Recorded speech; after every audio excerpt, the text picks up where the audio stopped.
Business. So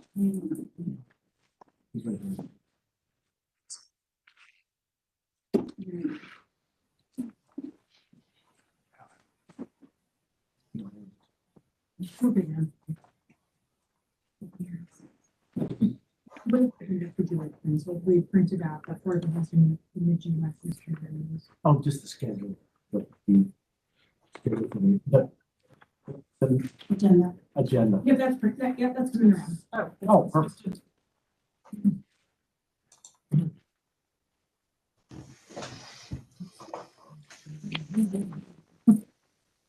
Now to find them. Oh, there, yeah.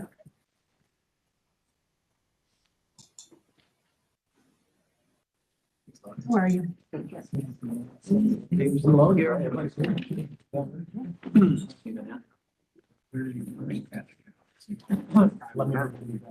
No, you're good. Welcome everybody, meeting number 14, March 26th. Just to point out, we do have a quorum. We have everybody here either virtually or in the room tonight. So we are ready to go to review and approve the agenda. I just need a motion to approve. Steve, can I just make an adjustment to the agenda? Would it be okay if we have the affordable housing worker go before the Robert's rules go review? I would I never suggest. said, yes. Okay. So if I can have a motion to approve that agenda. So moved. Second. All approved, all in favor? Aye. Any opposed? And then secondly, to approve the minutes from our last meeting, which have been posted. I have a motion to approve. So moved. And a second? Second. All in favor? Aye. All right, let's get going. The Affordable Housing Work Group is here to make a presentation to us. We'll kick off with that. Just shuffle the order a little bit so that they're not trapped here while we go through some other items. So let's go ahead with that. Welcome. Yeah, so with us this evening, we have Mary Campbell, who's the Deputy Director of Planning and Department of Planning and Zoning, as well as Paul Ravel, who is on the Affordable Housing Work Group, and Ned Howe. We're going to be going ahead and presenting to you I know we had had conversations with them before, and they had presented to a report. They reconvened to come up with how the housing allocation for the affordable housing column should be utilized, and updated the definition of affordable housing for Howard County. So they're going to be presenting that to you all this evening. So with that, I'm going to go ahead and turn it over to the group this evening.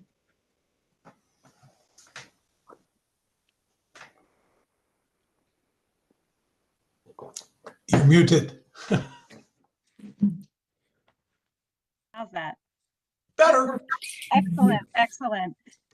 Thank you so much, Director Eisenberg. I appreciate the introduction. I'm Mary Kendall, as Linda mentioned, Deputy Director, and joined by Paul Ravel and Ned Howell, who were two members of our Affordable Housing Working Group. So and they're going to chime in, and they're also here as I go through the presentation if they have anything else to add. And also, we're all here to help answer any questions any of you may have. So just as a reminder, the working group, they really convened as a result of direction and guidance that was in HOCO by Design. And HOCO by Design provided a variety of items that they wanted the working group to discuss and provide recommendations for. However, tonight we're really just going to be focusing on what's highlighted here, which is clarifying the definition for affordable housing specific for some of these local programmatic purposes, especially the APFO housing allocate, the affordable housing column in the APFO housing allocation chart, and also talk about what some of the incentives might be to encourage developers to utilize and pull allocations from those columns. Could be developers, could be nonprofits, could be a multitude of groups that might be able to use those allocations. But again, the goal is to advance affordable housing in the county. So this is basically where the working group landed on their recommended definition for affordable housing. This was a recommendation that was also supported by the Affordable Housing Coalition. And what they recommended is that Affordable housing should be housing that is deed restricted, that makes that is affordable to those making 60 to 120% of the Howard County median income for sale housing, or homes that are affordable to those making 0 to 60% of the Howard County median income for rental housing.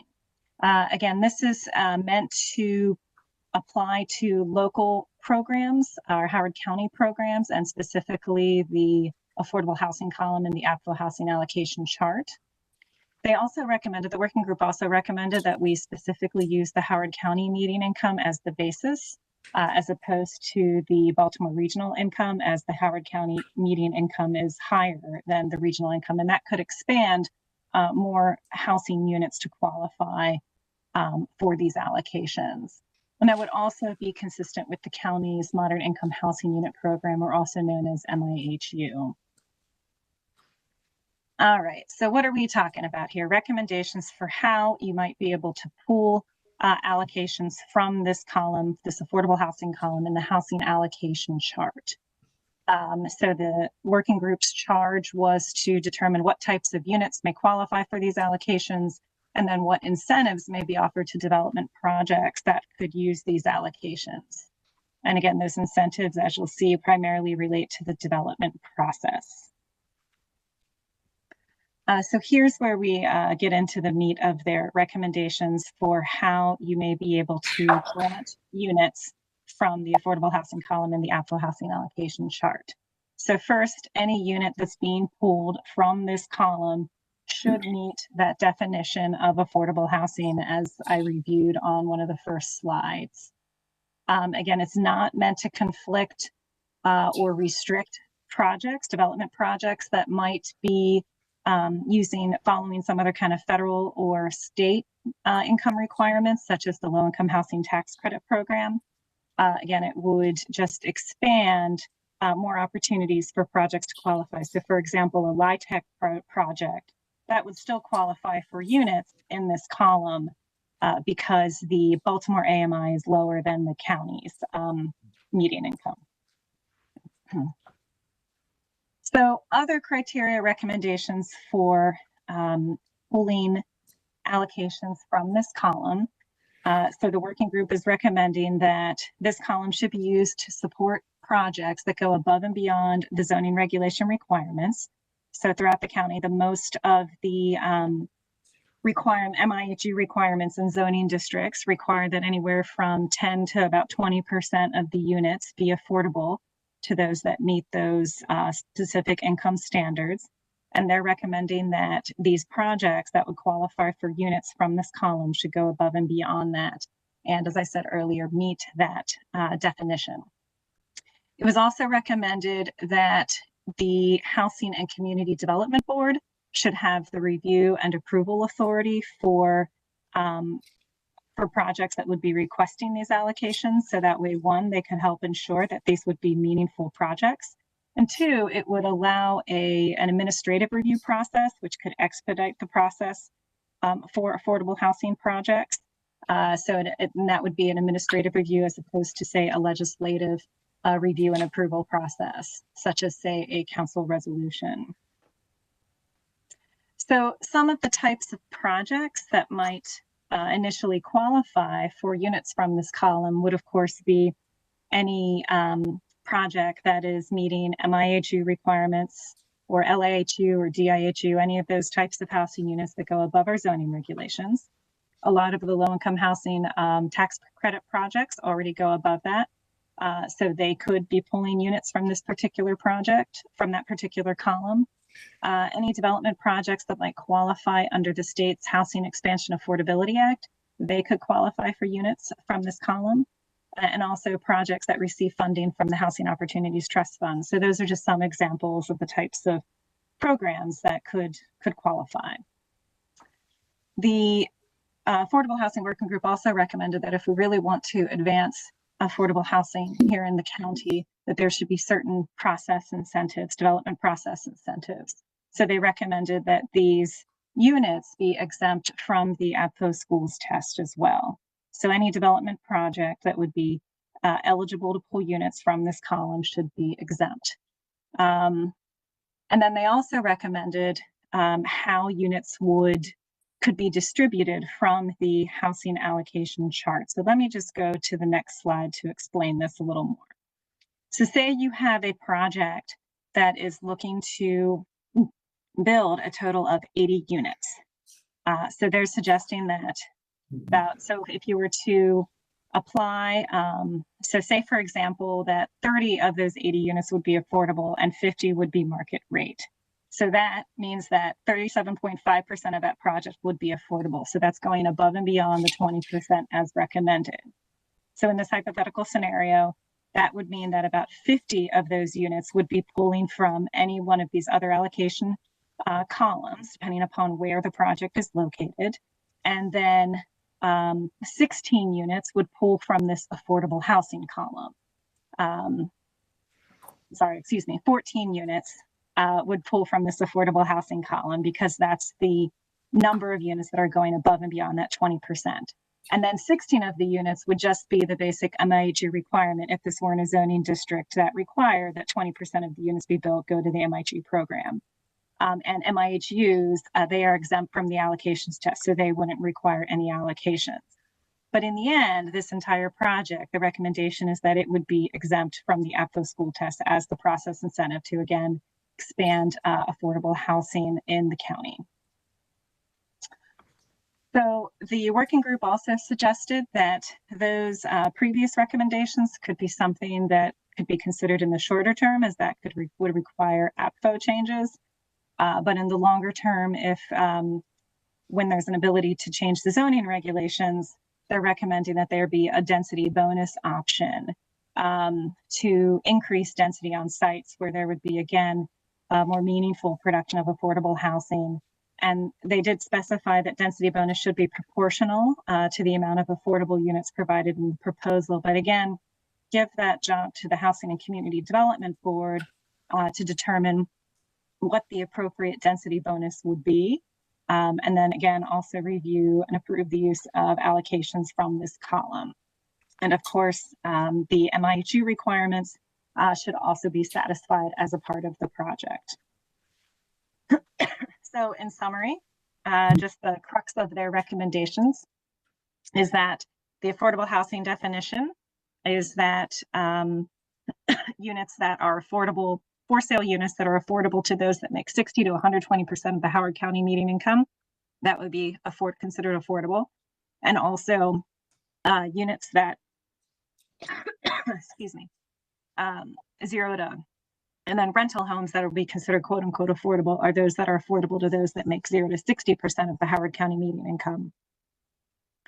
And that definition should be applied to the APFO housing allocation chart affordable housing column.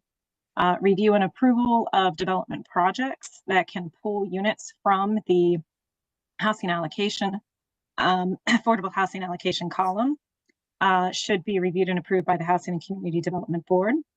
And I wanted to clarify that the entirety of the project would be exempt from the APFO schools test, because you can't only exempt the affordable units. You have to exempt the development project in its entirety. And then the longer term, look into creating a density bonus incentive. Okay.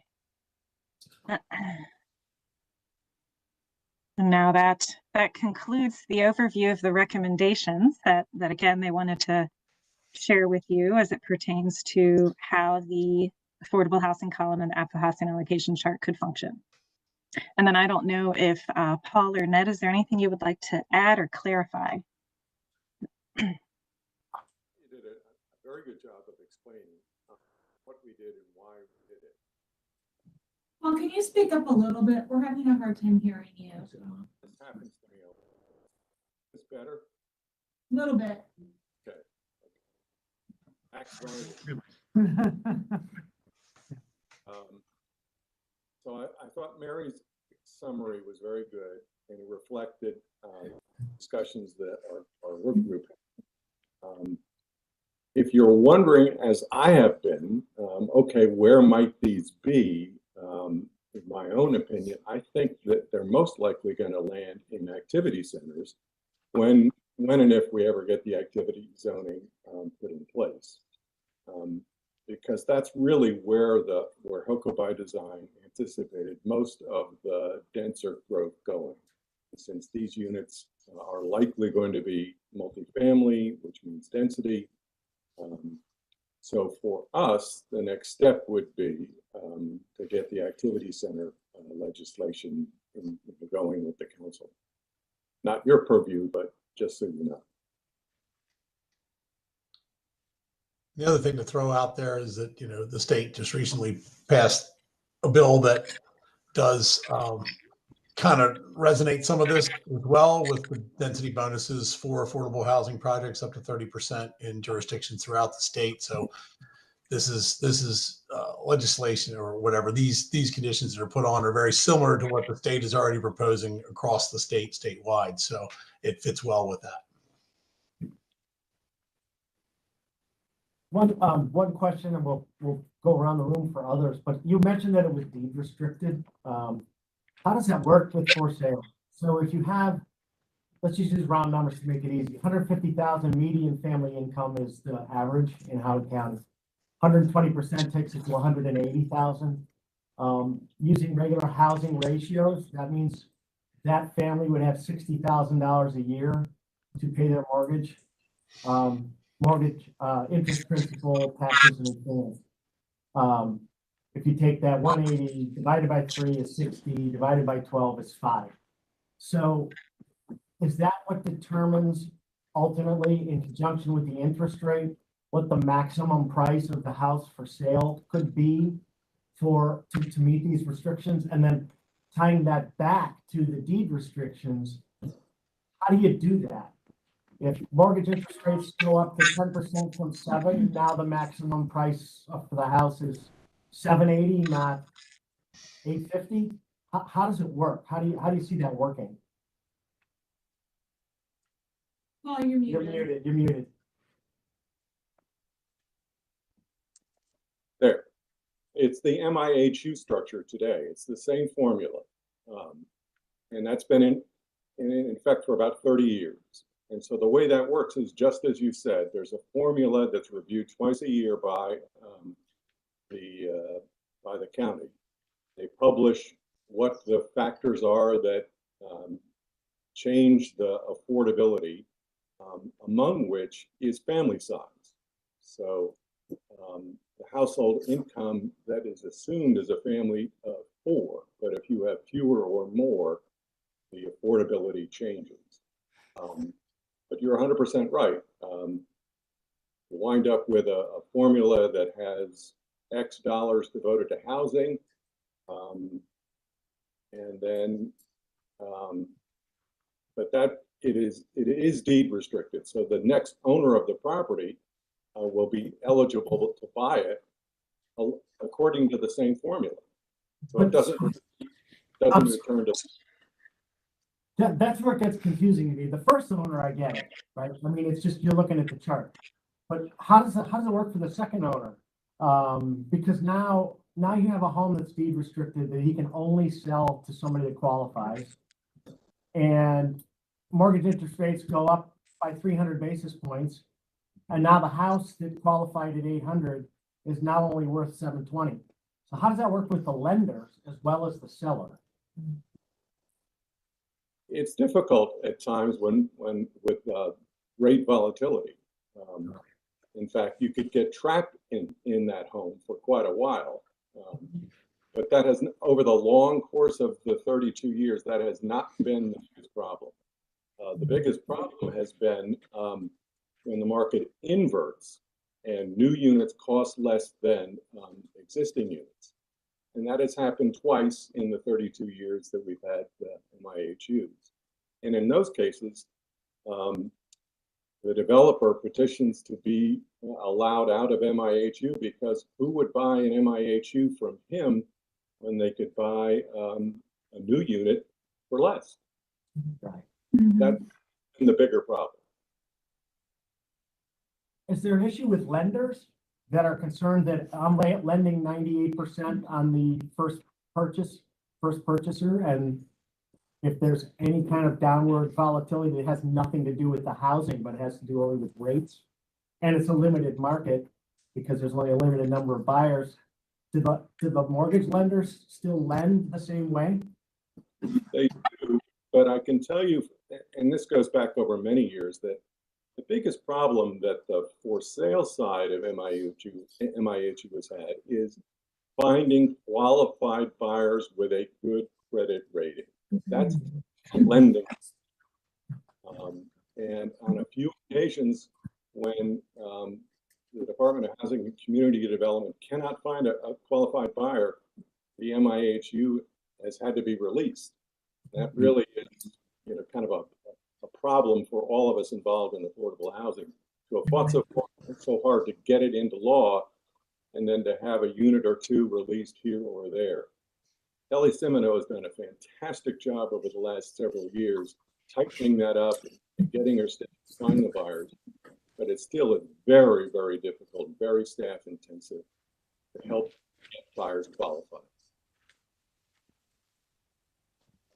Anybody? And that's what that column says, to rent or to own. It's for rental or ownership. Right. When you look at that column. Yeah, out of the 340. Correct. Yeah. Jen, I'm sorry. What do you think the ultimate impact of exempting the entire project from the APFO schools test would be, and what is the risk to the school system? Well, as I said, it would need to be paired up with activity center legislation, so there's no immediate impact until that happens. And then because there'll be multifamily units, the impact to school population will be less than any other form of residential development. I know there's a big debate about what that impact would be, but I think we all agree it would be less. To bounce off that question, was there any consideration with that exemption to limit it based off of project size? Because you're right, with multifamily, the yield rate is less, but that's only one of the factors. You have more units, you still can have 200-300 students, which will have an impact. So was there any consideration to finding that exemption based off of project size? No, in fact, project size Be cut off. is what drives affordability. So in other words, if we squeeze the size of the project down, we make it less affordable, make it more difficult to pencil. So what you need is a big denominator. If we reduce the size of the denominator, it becomes infeasible. Because those numbers that Mary showed you, like 30 to 80 units being affordable, those are difficult. That's not, and Ned can back this up, but those are very difficult numbers to make work. And so if you shrink that to say 50 units total, they may not work because you'd have too few market rate units offsetting the affordable units. Right, so it defines a higher or larger project size. Right. So even at a smaller yield, a higher project size is still going to have a comparable impact to the school system. Yeah, relatively, sure. Although most of the affordable units are going to be 1 and 2 bedroom units. So you're going to have fewer families moving in with school-age children into apartments with 1 and 2 bedrooms. I'm not saying it won't happen, but our recent experience has been that the yields from the units is lower than the older units. Sure, thanks. Hi, Paul. Nice to see you again. Lisa Markovitz. I have a question.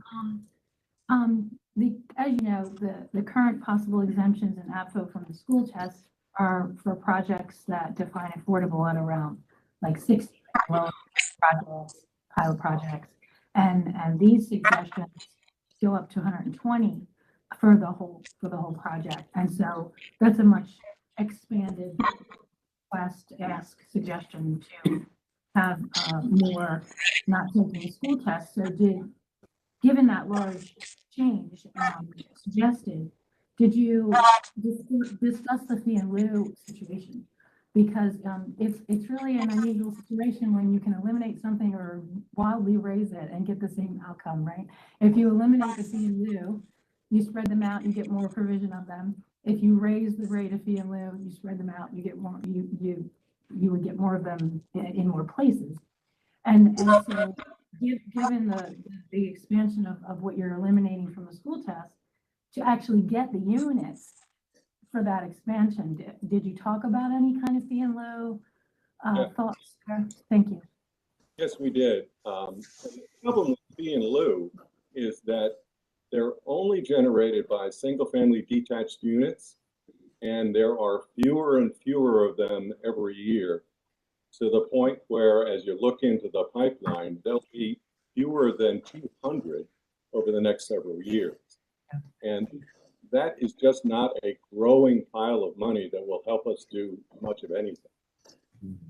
So it's become, I don't want to say irrelevant, because it's a couple of $1 million a year, but it is not the kind of money that would make a big difference in the affordable housing market. Well, I meant to make sure that they're provided and not pay a fee or not have alternative compliance, or to make sure they're built on the site. That's what we want. What we expect, though, is that the units that are going to be built are not part of the fee and lieu discussion, because they would be multifamily, and you're not allowed to do fee and lieu with multifamily. Okay. Go ahead. I have another question.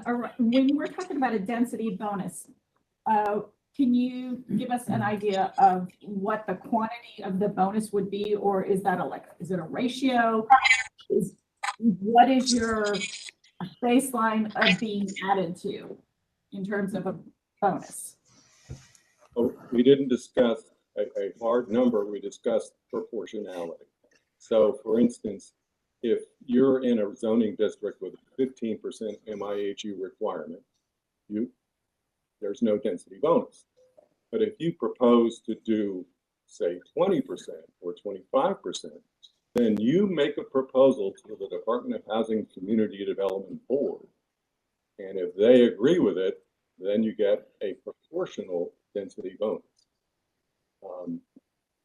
It allows the developer to try to figure out a way to make it work. And it allows the department board to work with the developer and also ask the developer to do more, rather than set rigid rules on hard numbers. And that's the same density bonus that the Housing Affordability Expansion Act, that's the same thing with the TODs and the nonprofits. They just did a 30% density bonus, and then that density bonus would be layered on top of whatever your zoning district. Yeah, and it may require, in some zoning districts, it may require some adjustment of bulk regulation. Likely not in multifamily districts, but in others it perhaps could. And it could be product dependent as well. I mean, obviously, different products require different densities, and they can be reviewed for compatibility with the community and things like that. So to try to put handcuffs on exactly what it could be, I think really it's probably better to look at it on a development by development basis. And if I may too, it could also be the carrying capacity of the property too. You would want to maybe achieve a 30% density if the property physically cannot hold it. So there's a lot of site design issues too that would also be a limiting factor in what that would be. Absolutely. Yeah, it's a shoehorn problem, even without density to worry about. Correct. So Yeah. it's going to be self-limiting, I think it'll wind up being. Thank you. Paul, thank you for joining us. You were in our APFO committee the first round, and we barely discussed affordable housing. That actually occurred after we wrapped up. Yeah. But we're back into it, almost 10 years later. A few quick items. I was actually surprised we were still using the regional income levels for affordability. By switching it to Howard, it definitely makes you able to build more expensive projects, but by default, they're also becoming less affordable by nature. What is the difference between that regional index and Howard County index as far as median income? Well, this is really not a switch. MIHU has always been based on the Howard County median household income. state and federal programs have always been based on the Baltimore AMI. So what all this does is allow an affordable project to have layers of affordability up to 120%. But what I fully expect, I mean, for instance, if I served on that board, I would not be happy to see a lot of 120% units being offered as affordable. I would much see you work harder below 60% with more units below 60% before I would consider units at 120%. Does that make any sense? Yeah. The primary incentivization in here revolves around housing unit allocations, school surcharge, or not school surcharge, school capacity tests. But without versus fire, police, park, roads, it seems like the sole provider or giver up of services is the education system in order to further these gains in affordability. Are there any other groups, organizations, both ends of the government that you're asking for consideration as well? I didn't think of it as asking for consideration from the school system, but I understand what you're saying. You know, I think our problem is that affordable housing is a passenger in the development car. And so as development goes, that's how affordable housing goes. And what we'd like to do is to incentivize developers to take a look at developing affordable housing as the primary product rather than the passenger in your car. And to do that, we do need help from schools. You're right.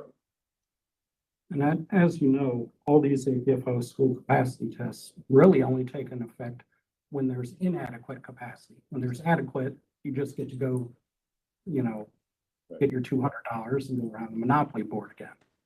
With that said, the density bonuses combined with APFO exemptions are a pretty significant ask to the school system.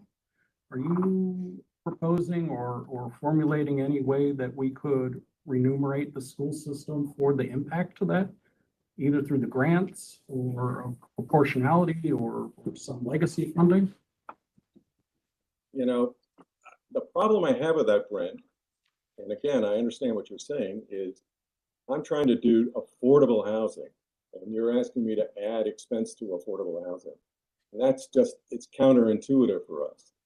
So the ground is going to be expensive. The construction is going to be expensive. Everything about housing is expensive, whether it's McMansions or apartments. And then to add more cost to it just will defeat the purpose of trying to do affordable housing. In fact, other jurisdictions are waiving fees, building permit fees, school charge fees, building excise taxes in order to promote affordable housing. So I don't think that's the direction we'd like to go in. I appreciate you allowing me. You know, I represent the PTA Council, and this is a very important item for them as they're budget restricted every year with inflation and other things that affect you. I'm going to conclude with, are any of your suggestions that we saw tonight prepackaged for motions, or is there going to be a second round of suggestions that we do going forward? How are we going to take this information and process it? Well, our housing work group is done most of its primary work. We're on a standby basis, so as matters come up over the next 6 months, we expect to be called back in to weigh in. But that's, I think you've seen our primary recommendations and our follow-on 2 additional thoughts. There may be more in the future, but there are none that I know of right now. Yes, the idea was that you were getting your presentation from them this evening for that column and how to utilize it. I think it's up to you now to digest this information and for you to make that motion based on these recommendations to carry forward. Thank you. I could go on, but I will spare you guys the detail. Jen, Another question. So when you were talking, you wouldn't be as in favor of a number of 120% MIHU units. You would prefer 0 to 60. So what was the group trying to solve when they defined this affordability within the 60 to 120? It's the missing middle problem that we had. So we've got, McMansions on one end and MIHUs on the other, but we're really falling flat at least in the new home market, is there is no middle income housing. That's 120% is meant to apply to. It used to be that's, most of Columbia was built as missing middle housing, and people flocked to it. A lot has happened since the pandemic, and everything has gone through the roof, and the missing middle is where we have our biggest market housing gap right now. So that gives you the background as to why we expanded it to 20%, because that's another missing part of the marketplace right now. And also just differentiating between the rental component and the home ownership component. I mean, that's really where that's coming from. That 60, 120 is on the home ownership side. To be perfectly honest, I would not expect the bulk of the affordable product that's being created here to be in the home ownership side, but there is an opportunity to do that, and hence that's why we defined it as such. But I would think the bulk of what would be potentially created by these changes would be multifamily product, and it would be certainly at lower incomes, less impactful to schools. We could talk about a lot of things about that as well. So I wouldn't get hung up on the homeownership side. I mean, it's an opportunity to serve that middle to provide product types that could be at least more affordable, not necessarily big A affordable, but it would provide additional opportunities for that type of product to be created.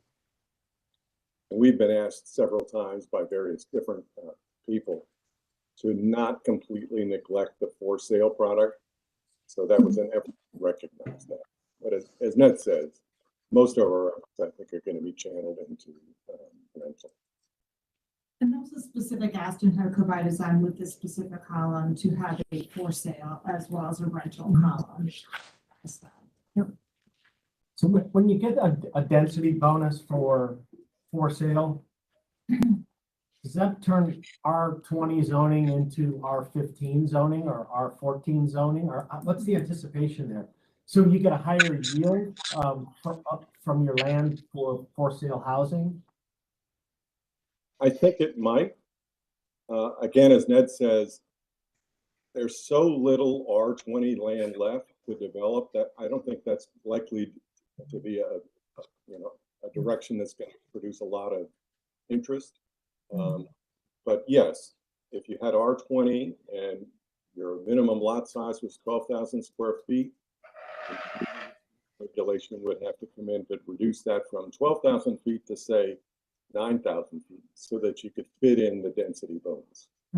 And is there some relationship between the quantity of density bonus and the projected sale price of the house?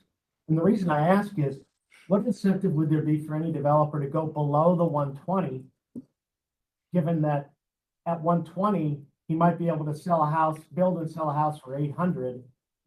At 60, he can only sell it for 400. Unless the yield goes up by twice, he doesn't have the opportunity to make the same profit on the same amount of land.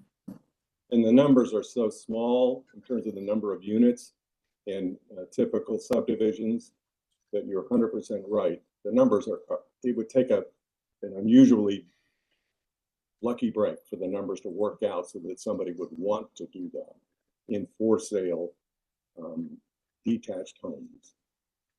So it's just not very likely. I mean, I can see a scenario where the 120 gets some attention, particularly if you get a density bump, but I can't see one at all where the 60 makes any sense. 60 is not part of the purchase market right now. at 60% of income, you're not buying, you're hoping to rent.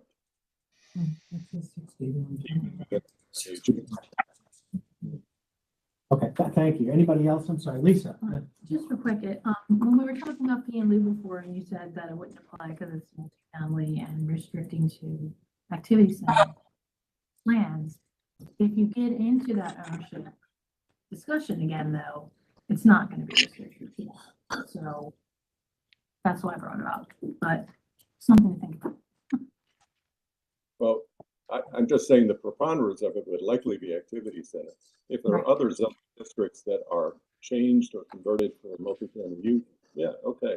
But they're hen's teeth right now.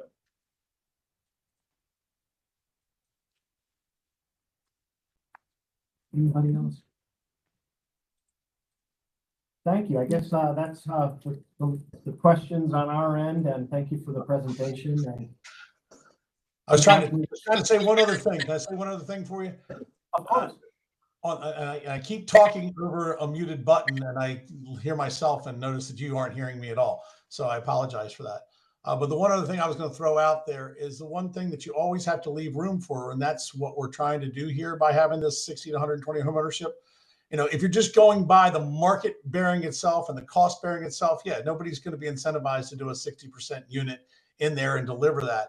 But what we don't know is what programs and what incentives and what subsidies may be put in a homeownership market by either local, state, or federal jurisdictions that might incentivize further someone to create some of this housing in a for sale environment, that you want to have legislation in place like this that could allow that to happen. And that's what we don't know right now. There's not tremendous subsidy in the homeownership market, but there have been times in this industry when there has been, and political things change. And we're going through some of that right now. So you never know what might pop out. You know, a lot of times when doors close, other ones open. So just know that we're trying to provide something that people could operate within, and that maybe there may be some other incentives that could be used and that Howard County could take advantage of those. thank you. Anything else, anyone? Okay, thank you so much. Thank you. Good job, Thanks, everybody.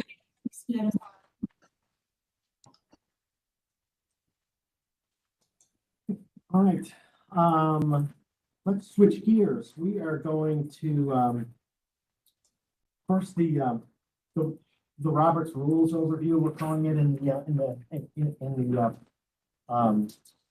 committee summary for tonight. After the last meeting, I know there were some issues related to process that came up. Lisa and I had a nice conversation, and it prompted a lot of thought on our part. And subsequent to that next Friday, I think after our meeting, we met with Lisa, Linda, Laura, myself, and the Officer of Law, Amanda Myhill, to have a discussion about Robert's Rules and kind of our procedure, our order in our meetings, to make certain that everybody is heard, everybody has an equal opportunity to get heard, and to establish a clear set of rules for our discussion and our debate. So with that said, we had that meeting, then Lisa and Laura have worked a lot together over the last week, give or take, to come up with a proposed Robert's Rules for us that's kind of tailored to us. And I know it's distributed to everyone. Hopefully you've had the opportunity to look at it. If not, Lisa's going to summarize it now, and Laura will jump in as necessary. And there's one item that they have decided that they wanted to submit to the committee to actually look at and consider and vote on. And then at that point, we will use that set of rules for all of our ongoing discussions and taking of motions and so forth. So Lisa, take it away. Yeah, thank you. And thank you, Todd, for wanting to try to find the happy medium between streamlining a lot of work that we have left to do, but making sure everybody feels heard in a reasonable amount of time and way, right? I think a lot of the beginning of this draft rule process here is pretty self-explanatory. I'm just going to touch on the things that maybe we hadn't discussed before. Todd had mentioned the fact that, we're all just residents who are here trying to talk about suggestions we're going to make to the council, and they don't want to get bogged down in every little possible rule that Roberts has within it, because we're a smaller body, we don't have bylaws, we're a temporary body. So that gives us a little bit more leeway with making some of our own rules, so to speak. And, but we also wanted to try to figure out a suggestion to make sure everybody gets heard reasonably. And so I went ahead and kind of laid out, I'm starting backwards. If you look at the very last paragraph where it says conversation, if there's any questions about that, I wanted to kind of talk about how there will be times when we're trying to formulate details, like maybe a motion won't have a lot of details. Maybe a motion will have something like, let's discuss this or that. And we end up being a little bit more informal. We don't want to put the process of debate rules into every single thing we might talk about in this room. And so tried to come up with a way to describe what that means. And that's that last paragraph. And then coming back up into the rule suggestions, the debate versus conversation. I think up until the debate versus conversation part, these are all pretty self-explanatory things that we would likely understand and know pretty much exist in the rules anyway. And then if we start with rules for debate versus conversation, the big points that we were making was that everyone should have a chance to speak once for 5 minutes apiece. And this is in debate mode. Like, you've got a motion on the floor and we're going to be voting on something imminently. And we're in the debate process of hearing a motion and talking about it. People will have then a second turn at 4 minutes. And if someone wants to call for the vote, which means we're going to end debate and we're just going to vote now, that actually requires being heard. So you can't interrupt somebody. The chair will hear you. You will have the floor. You will need a second. And then there needs to be a majority vote. Yes, to end debate. And you should not make that motion. We're saying not to make that motion to call for the vote or end debate unless everybody's been heard at least once. And it doesn't count that you've been heard once. And there are some exceptions noted so people don't feel like, oh my gosh, if I have a question, you know, these specific things are in here, as you can see, that you wouldn't be giving up your turn if you had these other speaking moments. And let's see. So the thing that was substantive that we didn't really come to an agreement on and thought that the committee should talk about and vote on is we touched on this a little bit when Jeremy had his motion, and there was going to be a lot of probably discussions about types of things and details in the next one. And I asked later, I said, in Robert's rules, it says that anybody can like make a motion, but then they define this type of motion it's called a friendly amendment. If somebody wants to amend a motion and the person who has moved the motion agrees to amend the motion, that's called a friendly amendment.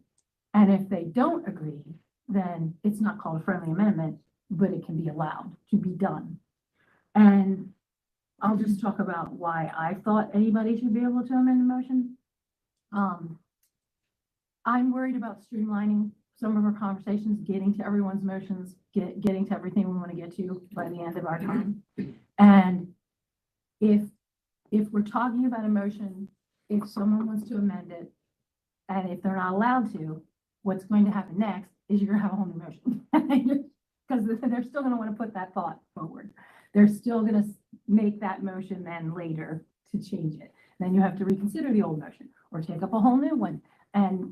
And if you're allowed to amend the motion during the conversation, after everybody's been able to talk about it, it takes the majority to pass that amendment. So you're not taking any power away from the majority anyway. And a lot of times you can have a motion going, amend it, it becomes better. It gives more of a possibility if the amendment passes by majority that the motion would have passed by majority that maybe wouldn't have. And so that's why I just thought that the process might go quicker and more productively if we allowed amendments to motions. And Laura, I'll let you go ahead now if you want Sure. to talk about why you Sure. have different viewpoints. So this is the one thing that she and I couldn't come to an agreement on. And so these we got from Amanda. She calls them Robert's Rules light. And so that's kind of what we're doing here. And basically what Amanda said is that, as Lisa had said, it's whatever we agree to. But at this point, after the last meeting, it became clear that some people were unhappy, so we needed to make sure that everybody was on the same page. So moving forward, there's no more of that. So the difference between Lisa's way of doing the amendments to the motions is anybody could amend anybody's motion without the motion person's agreement. And that is the typical Robert's Rules where anybody can amend anybody's motion. And so let's say I made a motion, it got seconded, we're discussing it, and Dan says, oh, I want to change this motion. I don't have to agree. He doesn't have to come back to me and say, you made the motion, I'm asking you to change it, would you change it? And he can, if I don't agree or whatever, he can just say, okay, well, I want to change it, and then you vote on that. So my problem with that is you take away the very first person who made the motion, because the whole point of making the motion is to put your thought process out there. So if through discussion, someone comes up with something that they would like you to amend your motion, this is what in Robert's Rules is called a friendly amendment. You go back to the first person and say, Lisa might come to me and say, Laura, I really liked everything about your motion, but I think, could you add this? Would you agree to do that? And then because I made the motion, I would either say yes or no. And if I say no, then we continue discussing, or we vote, call the question and all that. So it's just the different ways we look at doing things. I feel like if there's a motion that people can't agree on, then the motion is probably needs to be altered in some way, shape, or form. And maybe the first person who made the motion isn't going to be the right person to make the final motion. So maybe that needs to go to somebody else. So what we're asking you to vote on here today is, do we want to do the motions where it's the straight Robert Rules where anybody can change anybody's motion, whether the first motion person agrees or not? Or do we want to do the friendly motion where you go back to the first person and ask them to change it? All the other things on here pretty much came from the attorney. Everybody gets to speak one time before anybody speaks a second time. So nobody speaks a second time until everybody who wants to speak speaks the first time. And we only put a time limit on it just because we've got a lot. I didn't see the time limit. It's on there. 5 minutes for the first person, 4 for the second. It's under It's under rules for debate. It's number 4. Which is kind of like when you testify before the county council, you get 3 minutes, we just said 5 minutes. And then, Okay, thank you. I totally yeah, didn't. and it doesn't include, as Lisa said, if you have a question, right, that's not included in that time frame. So let's say I spoke for 5 minutes, somebody asked me a question, that's not my second time speaking, and that doesn't count, because it's a question somebody asked. Are there any questions about any of this before we vote on this? We need to have a gavel, and I need to bring my timer. Can I out. I downloaded the timer on the phone. An observation. I'm gonna need my taboo buzzer. I'll bring the crab melon. She's been comparing, Yeah, bring the easy one. she's been comparing the two different approaches, which I applaud you for the effort you both put into this.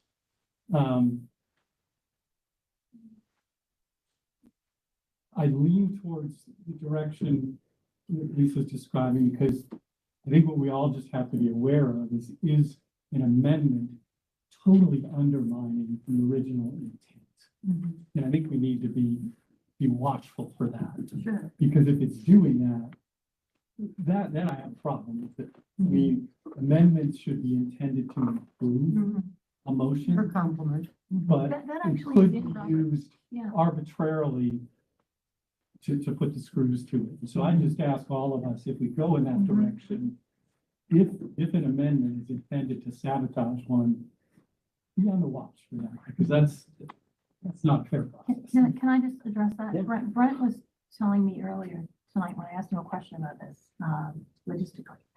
about in Roberts, it actually does say that amendments are supposed to not be completely contradicting what's on the table.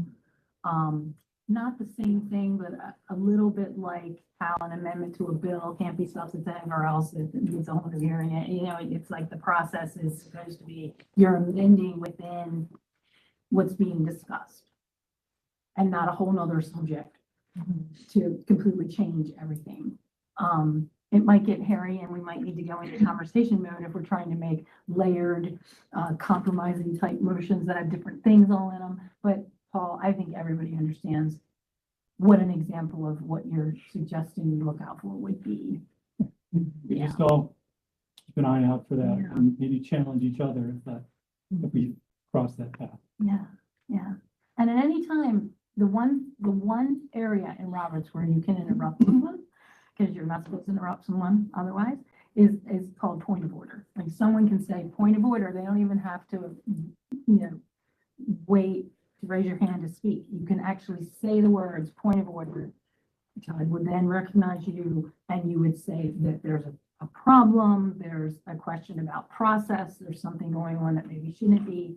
That can actually interrupt things. So that would be available to be done. And then who could countermand that? And that is the other thing in Robert's rules is Todd can stop the discussion and call for a vote at any time because he's the chairperson. So he has that ultimate right. Not without a crab mallet. If I had a high-heeled shoe, I'd give it, who was it that hit their shoe? Christian, yeah. Are there any other questions before we vote? I have a question. Would you like me to record the vote, how we've been doing the other motions, or? I think we should. Okay, all right, that's think we great. should. And Laura, it does say on here, this is an office of law Mhm. thing that we didn't change, that the chair must allow each member to speak at least once. Mhm. So he can call for an end of debate as long as that. Just, Everyone who wants to speak. right, yes, correct. You don't have to speak if you don't want to. I have a Okay, thank you. point of a question, clarification for Lisa. So in your example, you're saying if, like, if we did a friendly motion, right, and the friendly motion is denied, and then we carry on, we have the vote, it's gonna pass or it's not gonna pass. You're saying it's more of a process issue because in that case, someone could then just go ahead and make that same motion as they would have liked to see it amended, Mhm. and we'd still vote on it. Right, but we'd have a whole debate all over again. Yeah. But normally, if somebody makes an amendment you would have accepted anyway. Yeah. You probably would have accepted it anyway. I mean, most of the amendments that I'm used to seeing is small. Okay. You know, very small. Normally, when someone asks you to make an amendment, it's not a Yeah. big change in Mhm. what you Got it. originally said. And as I understand what you've each said, we vote on the proposed amendment before we vote on the motion. Oh, yeah, So the proposed amendment becomes part of the motion. Correct. If it's passed. yeah, absolutely. So I, Every statement should be important. yeah, Jen oh has a boy. question. Sure. Jen. I don't have a question. Oh, I please. just- I want to recommend multi-timer. You can give everyone their own timer, their own 5-minute timer, and then you just stop and start it for I don't them know. individually. I don't know what multi-time I don't- is. It's an app. You just download the app multi-timer, but it Each person allows you gets to their own have timer. 16 timers. And you can do it by person's name. I'm just making it make it easier. I was gonna get a little sand timer that was colored so everybody could watch the sand. So you could be like, and they make little digital ones and you can watch it go down. I was like, oh my God, I have time for that. So I just downloaded an app on my phone, but anybody can time anybody. It doesn't matter. Well, one of the You're reasons. adults here. One of the reasons I asked Laura and Lisa to spearhead this project is I don't have a clue. I've never done this before. And I know I'm gonna make a lot of mistakes, so I'm expecting point of order, point of order, point of order, point of order coming from every direction. And I'm perfectly good with it. And anybody else, please do. I'm not trying to cut anybody off. I don't want that. I want everybody to feel like they've been included and that the discussions are all, or I guess debates in this case, are done properly and you feel like you walk away at the end and you had your opportunity to speak. And to the extent that that didn't happen last go around, and I'll take the hit because I don't know. I'm gonna do the best I can. I'm glad we have an order ready to go. So do you want to call it a motion? We're gonna vote one or the other, or do we just vote? Well, I think if we just vote on Lisa's version, which is so if you look on this here, you see it's different colored. Hers is the top where it says Lisa in the lighter color, and the friendly is on the bottom mine where it says. So I think we just vote on Lisa's, it passes or it doesn't. If it doesn't pass, then it's automatically the other one. I don't know. So I think we need to vote on Lisa's first and see how many people wanted to do that. We'll start with that. Hold on, I'm setting it up. Give me 1 second, folks. Because that'll tell us a lot right there. Will it help for me to say, I move that we approve Lisa's? Second. Now we can vote on it. I'm just to do roll Yeah. call and make you see, Mr. Oliver, Yes. Mr. Brown, Yes. Mr. Casagrande, Yes. Mr. Crossing, Yes.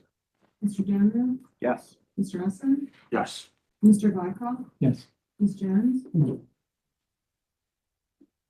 Mr. Lovelace, Yes. Mr. Rubley, Yes. Ms. Mallow, Yes. Ms. Markovitz, Yes. Ms. Fontana, Yes. Mr. Scherer, Yes. Mr. Wright. Yes. Okay, 13-1, Mhm. and the motion carries in favor of, and then to Allow people to amend without the first Yes, person thank you. saying they agree with it. Yeah. Just in that same spirit, one of the things I learned in leadership Howard County years ago is that none of us is as smart as one of us. We keep that in mind as we Very true. suggest amendments. Actually, I have a couple questions. When we're transitioning into the conversation piece, is there a different way of doing that in saying point of order, or is that how you start that process of we're discussing this motion and going around and everybody's getting 5 minutes? Like, at what point do we transition into that? After the motion's been,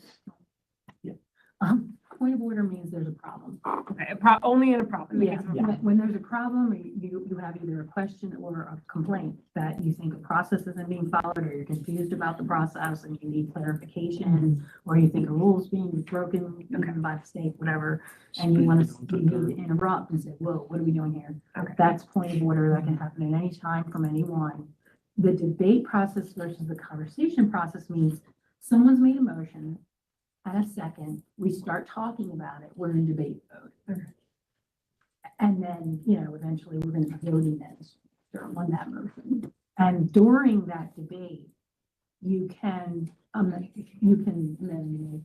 And amending a motion as an actual logistical thing, is not taking up your debate time. And asking questions, whatever, it's all in there, so. Thank you. You did say some of that, and it's helpful to hear it again. Yeah, sure. Thank My you. other question is if somebody abstains, how is that counted in the votes? How does This is not? zero, nothing. Yeah. It's a. It's like no effect. But it's no- So if we have 15 people Right. and there's 7 yeas and 7 nos Mhm. and an abstention, then it Then it- fails. Yeah. Right, okay. Yeah, it says if you abstain, your vote's not counted. Understood. I must have. Yeah, yeah, That's okay. I got it. But I think it's a good question because I think as we move through our process, we're going to be at certain times wanting to be in discussion mode where we're not following 5 minutes, 5 minutes, 5 minutes, and you can't talk till you talk twice and all of that, where it's much more collaborative. That's what my conversations with Lisa is, and you mentioned it, and thank you, is I kind of see us as 15 citizens in a room and we're trying to come to some understanding and agreement and consensus on what we want to put forward as a recommendation. We're not a lawmaking body or anything. So I think it can get a little cumbersome if we're trying to follow all these rules, especially if we're in our conversation or our discussion mode, I guess. Yeah, just like this. Yeah, This is a exactly. conversation. Right. Yeah. It just, there Don't has, interrupt me. there has to be some set guidelines because there were some complaints after the last meeting. So we have to make sure that we as a group, we voted on it, we abide by it. This is what it is. Damn. I don't think this one needed it, because I think it was clear it's written out, but I know some of the motions we talked about last time, there was motion and conversation, so for me, the motion wasn't clear. just want to be sure how much of a stickler we're gonna be of this. Because technically it says how to proceed, chair must restate the motion, She's restating the motion. That's okay. but as I said, I don't think this one needed it, but I don't think this motion was restated before we. Oh. So I'm just, Well, since we had it written. I don't think this one needs it, but I'm just saying as we Wow. go. But forward. at least Yeah, I will say all the motions were put up on the board as they were stated because I copied and pasted them verbatim from. You did. Yeah. You did. Yeah. You did a great job. Thank you. Determined best. Doing a great job. We did? So I guess we vote on the whole rules now, or What? Do we do want we to, have to do that? I kind of lumped them into one. I put move to adopt Robert's rules basically line amendments from the motion from APCO committee members. How do we amend? We said Lisa's amendment. Lisa's Yeah, change. it's just the one in the top. Yeah, we described it as the light red. So the other ones really came from Amanda. I mean, the things that Lisa and I altered were so minor, really everything else. I just called them the Robert's rules basis. Are you raising your hand? Yeah. Up in this room. Do you want to do it in two motions? I was kind of combining them into one. Right, I'll make a motion that we accept and adopt what's on this piece of paper and what we've already voted on. I will make a motion that we accept this as a group. Second. Who seconded that? And who seconded the first one too? I Jen did. Malum. Who made the first one? I'm sorry, I'm just trying to keep- I made it first that we adopt. Who made the first motion first? I didn't. No. No, she, yes, He did. yeah. That's a call. Good thing it's video recorded. Okay, and now you're making this next motion. Yes, so we adopt the rules, vote on it and get on. Seconded. You seconded the first motion too, correct, Jen? I seconded the first Ray motion, not the seconded second. the second one. Vanessa. Seconded this motion that I just made. And Brett seconded the first motion that was made. No, it was No. Paul and Jen, Paul and Jen. and then Laura and Vanessa. Thank you. Okay, that's what I needed. Sure. Okay. Okay.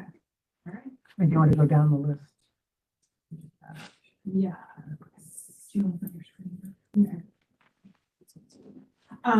Mr. Oliver? Yes. Mr. Brown? Yes.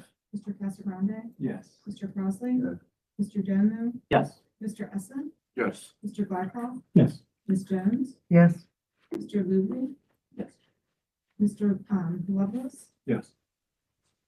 Ms. Mallow? Yes. Ms. Markovitz? Yes. Ms. Pantano? Yes. Mr. Sher? Yes. Mr. Ray? Yes. Motion Wow, passes I think 15-0. it's All right.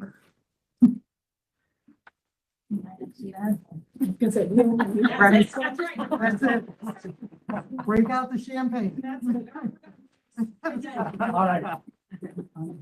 Let's actually get down to business. We were in the middle of discussing, I think, we were in debate or discussion mode. I don't know. It doesn't matter. It doesn't matter. Jeremy's motion, which he wants to withdraw. Yeah, that's right. I'll withdraw it if I have the floor again to make a new motion. You have the floor. And so he's withdrawing that. Jeremy, you have the floor to make a new motion.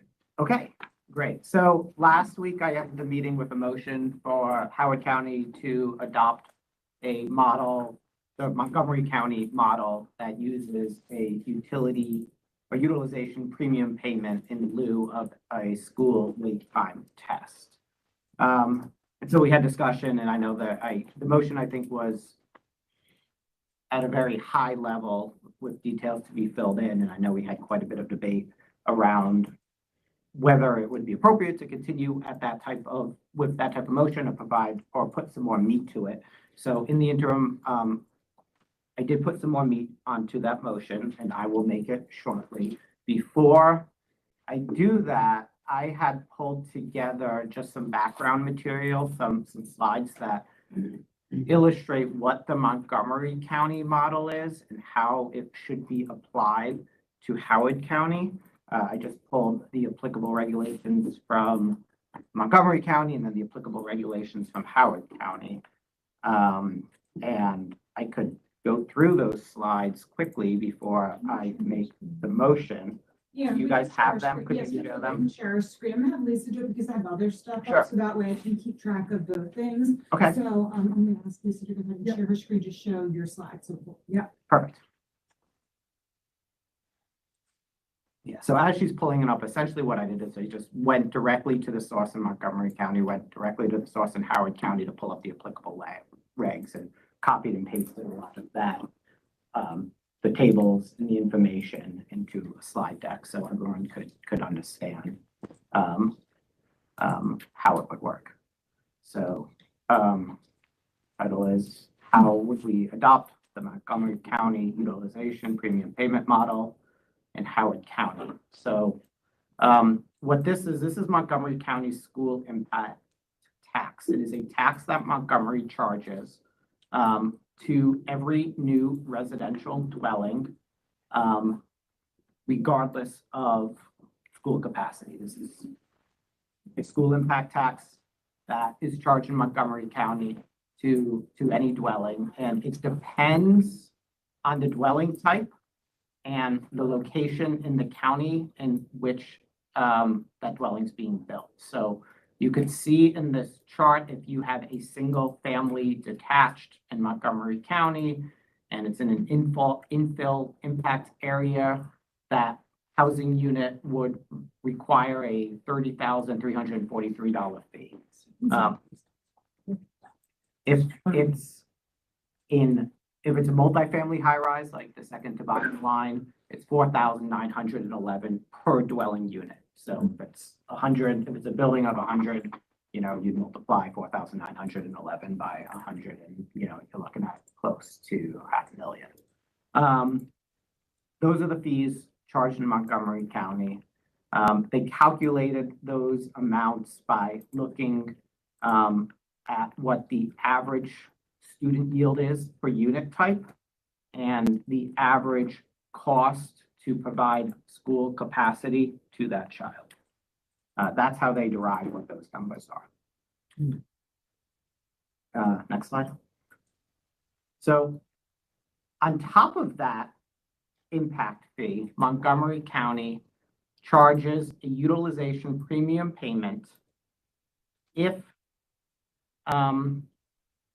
that residential unit is being built in a school area that is over capacity.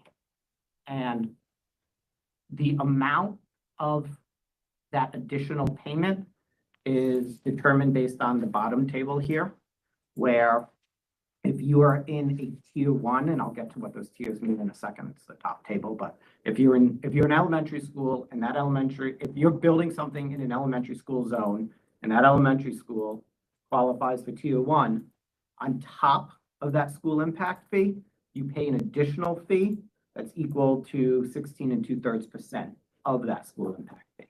So altogether, you're paying 116% of that school impact fee if you're building in a school area where the elementary school is tier 1. The fees are increased depending on how overutilized that school is. And they differ by elementary, middle, and high.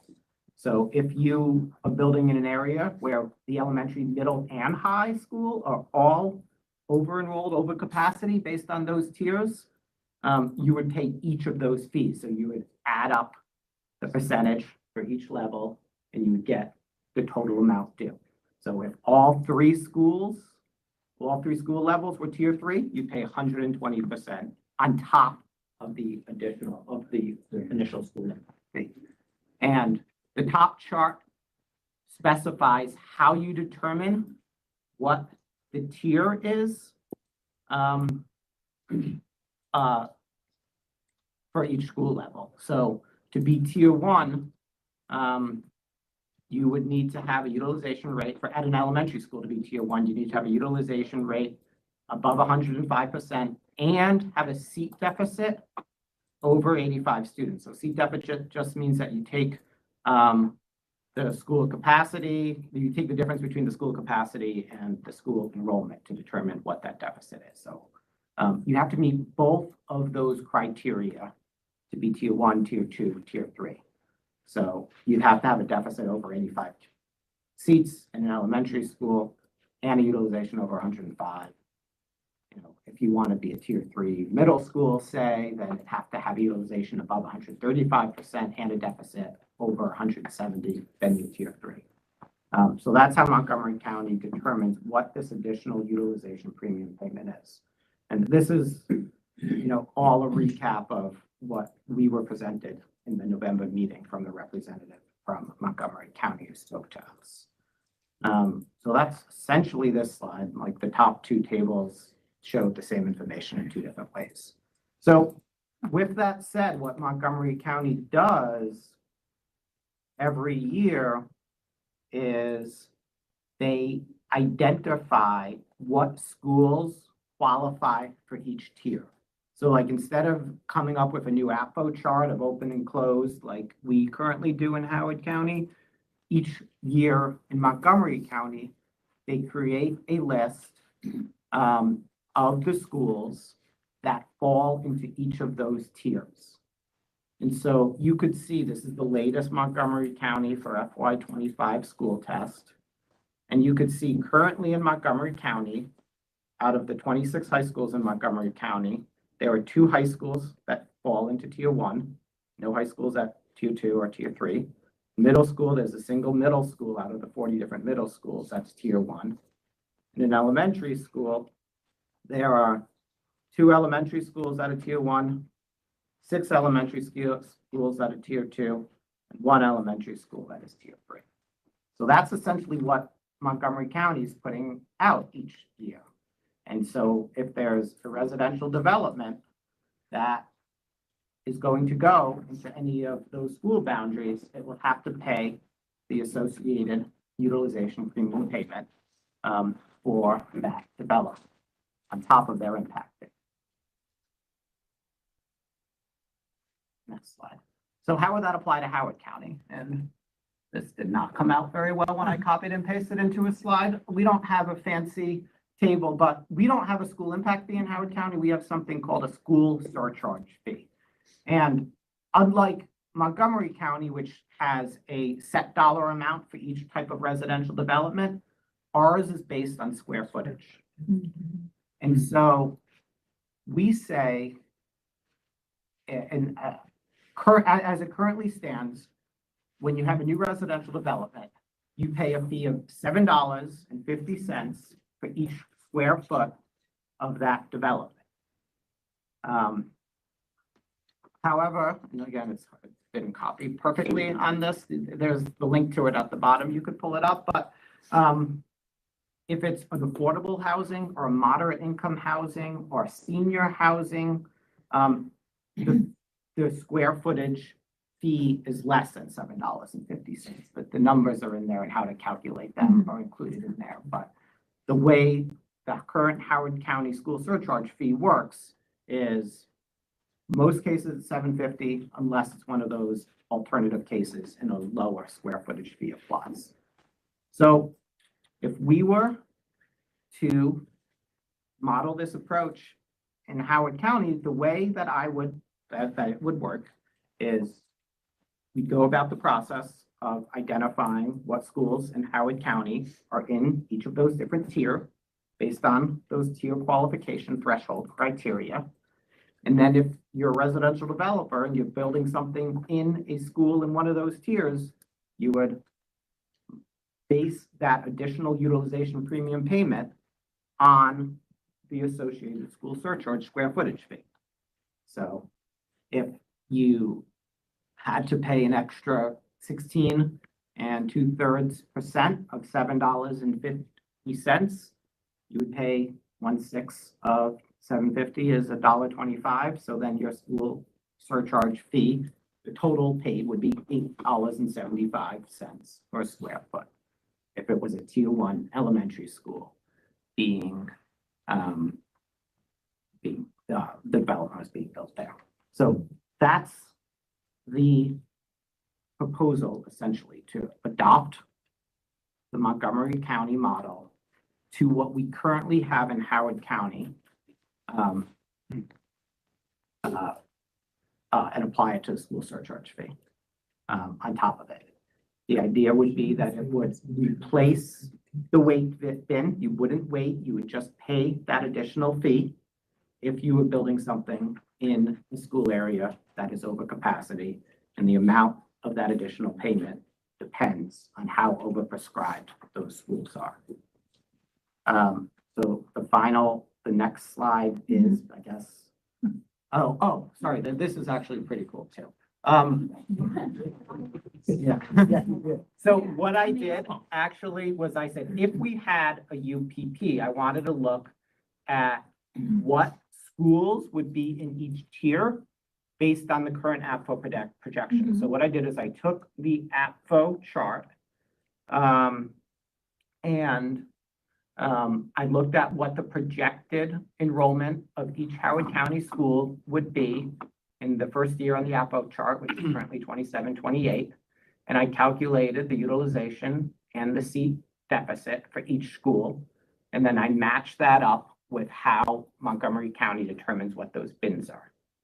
And so this would You use their thresholds? I use their thresholds, but I used our schools and our school Right. numbers. Right, okay. And so what I found was at the elementary school level, there would be 5 elementary schools that would be in a UPP tier. All 5 of those elementary schools would be tier 1. You could see them there. They're the red ones. So on the left is the elementary school, they're the ones highlighted in yellow. Oh. I should pull it up on my phone because I can't even see them here. But You can actually pull it up on your. St. John's Lane, Yes. Hanover Hills. And Marmot. yeah, so you got it. It's Phelps Luck, Bryant Woods, St. John's Lane, Hanover Hills, and Hammond. At the middle school level, I did the calculations and I found that there would be 2 middle schools that would meet the criteria to be in a UPP tier. Both of them would be tier 1, Patuxent Valley and Thomas Viaduct. And then at the high school level, there'd only be 1, also tier 1, Marius Ridge. So that just kind of gives a sense of, if we were to apply this to Howard County, what it would currently mean based on our current enrollment projections. Just so I'm clear, it's additive.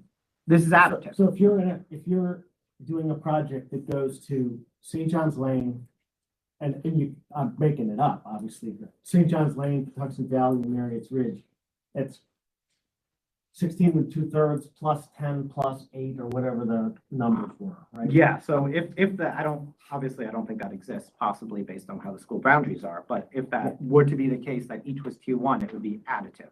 So it'd be 16 2/3 plus 10 plus 13 1/3 equals 40%. Because you had 3 schools. that You have were- 3 Right, schools. so it's, right, on top. So each one are on top of each other. So if they were all tier 1, all 3 school levels were tier 1, it'd be an additive 40% fee Per unit.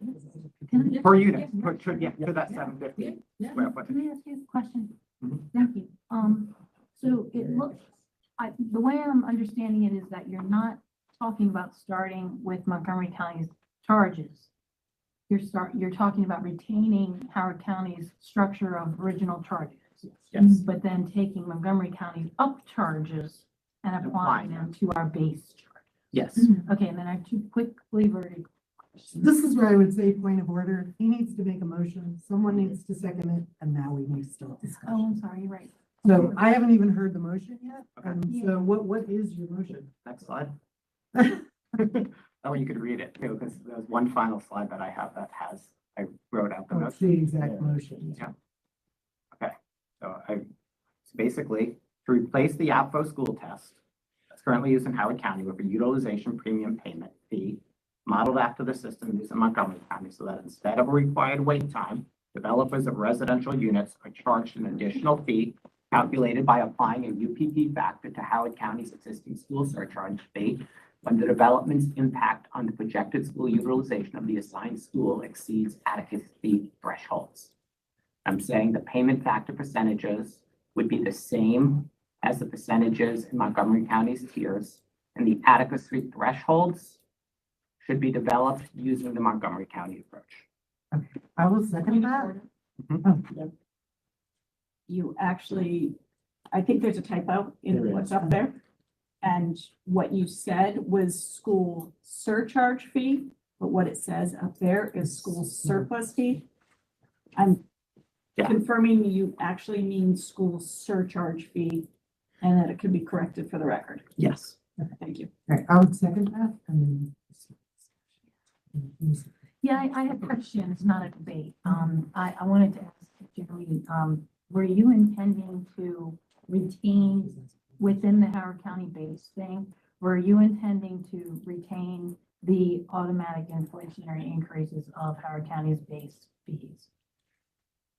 My proposal is to take whatever Howard County's fee is, however it's determined. So if the council went about changing something or increasing it in any way, It's indexed. Right. it would be indexed to whatever that square footage fee is for that project. Okay. So I think that would be a separate issue that's That's the only outside. question. I second That's that. So fine. this is discussion, but it's. who's I have a question. Oh, so hang on, one second, 1 second. Yes, I know. Are we, I are we? just had a question. Well, she was I'm just done. asking a question. I'm done with the question. No, that's fine. And you have a question? I had a question. Yeah. Do you know if there's any state enabling legislation that applies only to Montgomery County to allow for this? That we would have to work to get passed in order to do with Howard County as well? I think that question came up when the Montgomery County people presented to us, I- and they seemed to explain that there wasn't anything precluding them from doing it. I don't know if you. Well, I Linda, don't know the answer. I'm just asking. Linda and I talked about it. I've had some conversations.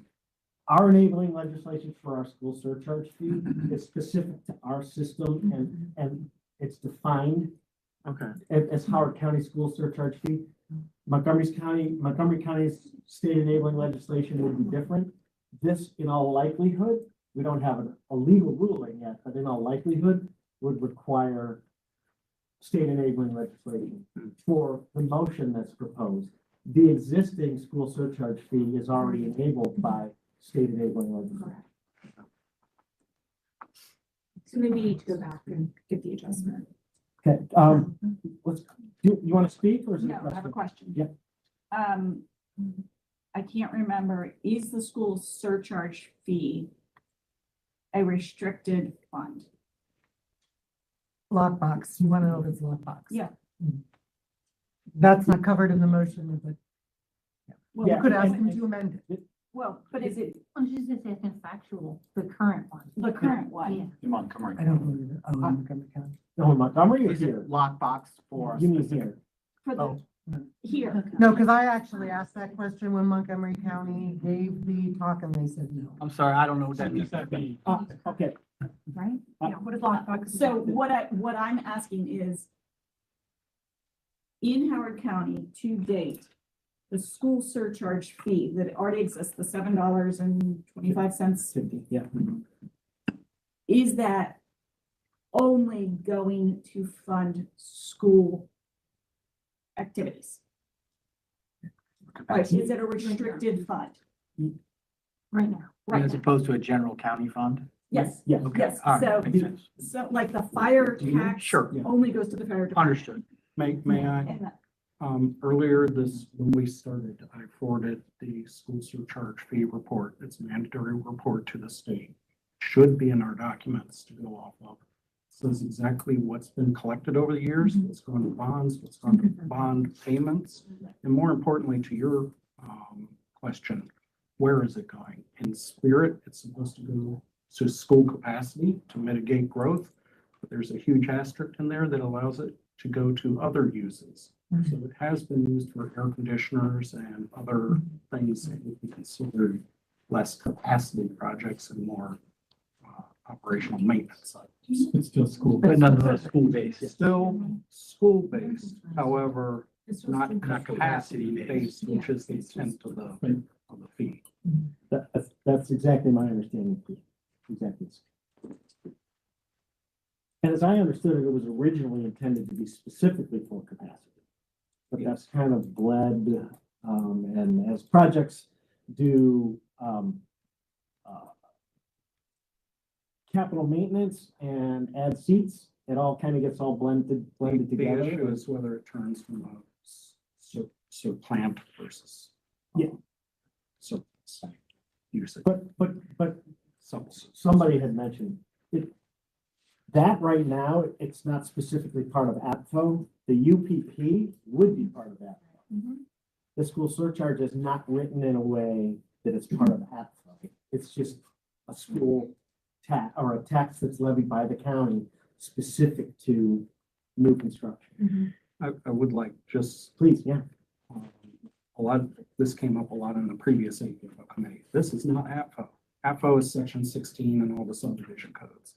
Yet, where does the housing unit allocation chart reside? It's in the general plan. It's in section C. There are a lot of contributing items to APFO that aren't specifically labeled APFO section 16. They're all supporting and tied directly to it. But, sorry, can I clarify that? If you're eliminating the text with this motion, then that's why it's going to be an APFO now. It's because you're replacing the text, which is in APFO, so you have to amend APFO to do this suggestion. You have to take out the test and then implement this. The existing school surcharge fee exists independent of the test. Right. That just, anytime anybody goes to file a building permit, you pay that, Absolutely. unless you're in one of those exempted Correct. categories. I'm just saying because he included eliminating the test, Right. that's what, it makes it a dual thing.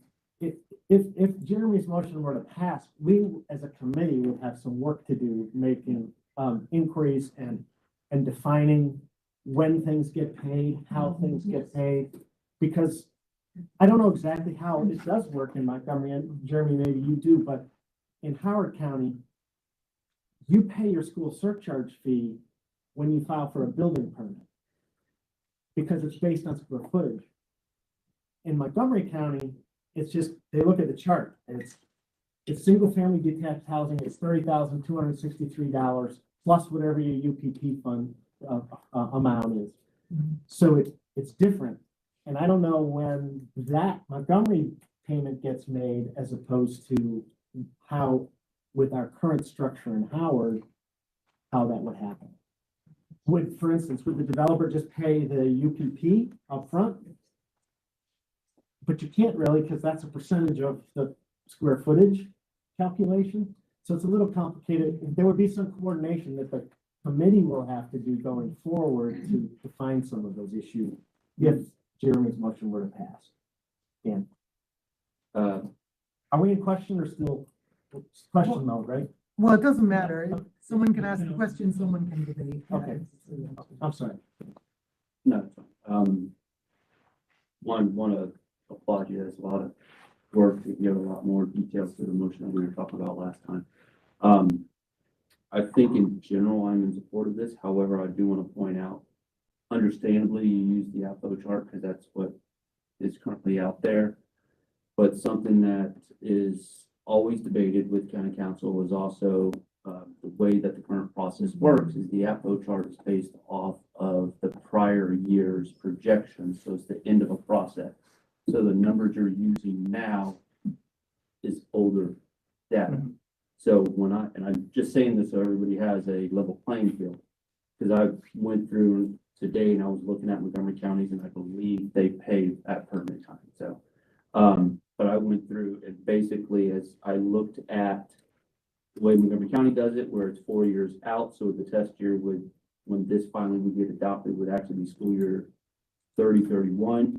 We would have 2 schools that would actually be within the Montgomery County tiers. How many? 2, 1 elementary and 1 middle school. And that's a combination of both the percentage and the seat based off of the projections that are in the feasibility study. So the reason I bring that up for me is it kind of goes back to the conversation we were having before with the housing affordability of, is it worth to do this? And if we go with Montgomery County's numbers, to me, it's not worth to go for that way. And secondly, I think if we're going to size this to Howard County, we should size the adequacy standards to Howard County as well.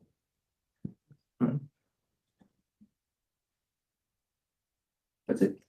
Did you want to amend his motion to add those things? Oh, yeah, I'll ask you, friendly motion, would you, You don't have to.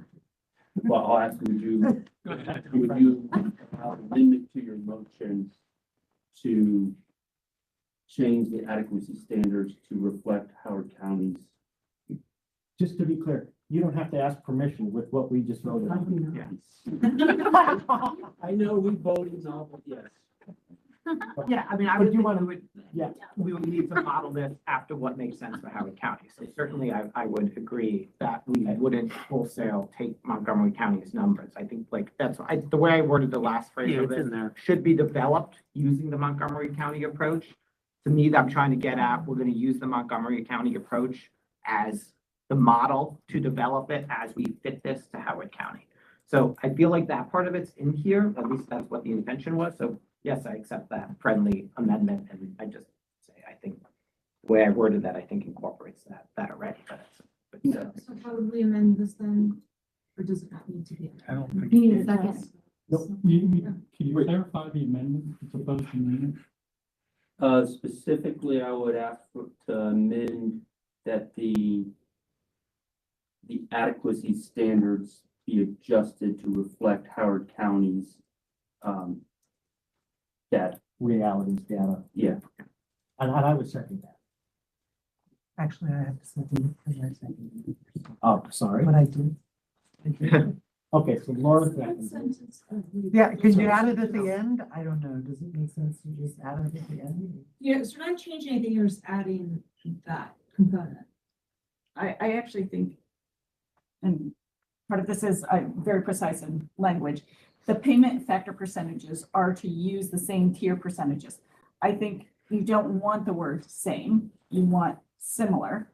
And then Yeah. adequacy thresholds should be developed using the Montgomery County approach tailored to Howard County data. Yes. So now do we have to You second that? reset Yeah, that? that's fine. Yes. I'm good with that. Yeah, he agrees. So then we need to, You can still, we need you to- can still have discussion. okay, If there's Of course. agreement, you can have discussion. It's when there's disagreement. but you Okay. have to- I see a hand there. Go ahead. Well, I gotta let everybody talk. I think the only person, did you speak already? I'm trying to think if anybody spoke once. This is a very big deal and a very fundamental change. We brought this up in front of the PTA council. We have a term for this pay to play. What is the dollar amount to intentionally put a child into an overcrowded school? Unanimously, the membership voted against any sort of pay to play mechanism. This came up during the previous school surcharge debate. Montgomery County, they're loaded with trailers. They have financial issues. They have facilities condition index scores similar to Howard County. There is not a holy grail sitting over there that we are emulating. What we're doing is saying, what is the price to allow intentional overcrowding for kids? And when calculating the price, right now, our current school surcharge is pretty arbitrarily based. If you recalculate it, it would be considerably more. I can go at great length at that. If you want to do the math, we've actually had children do the math on chalkboards to demonstrate it to the council. Ms. Rigby the other night said, our current school charges had $50,000 per unit. I just did the math. That would mean $6,666.666 per not cents, square foot is our average house size. I don't believe that's quite accurate, but where I'm going with this is, how do you know that the base amount that you're increasing is sufficient? And how do you know that the amount that you're increasing is at or below the actual cost per seat? Because in Supreme Court legislation that allowed this sort of activity to occur, you said you can charge a cost per seat, but it has to be the actual cost. It is anything above that would be liable for a legal challenge. However, anything's liable for legal challenge nowadays. Ultimately, we're here for the adequate public facilities limits. We are trying to figure out how to get adequate capacity that handles our rates of growth that we prescribe in Howard County. What this is doing is just setting a number at which we will say it's okay to be overcrowded now. The square foot is a very awkward calculation. You ideally should be reviewing it every year. That was a suggestion in the last APFO committee. They aren't.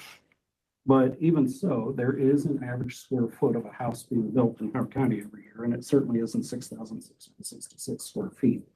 When you look at the cost per square foot, that puts a arbitrary, or it puts a intended progressive tax for school capacity in that small apartments, small rental units pay less, large single-family homes pay more. Intermixing that with unit types, as you have in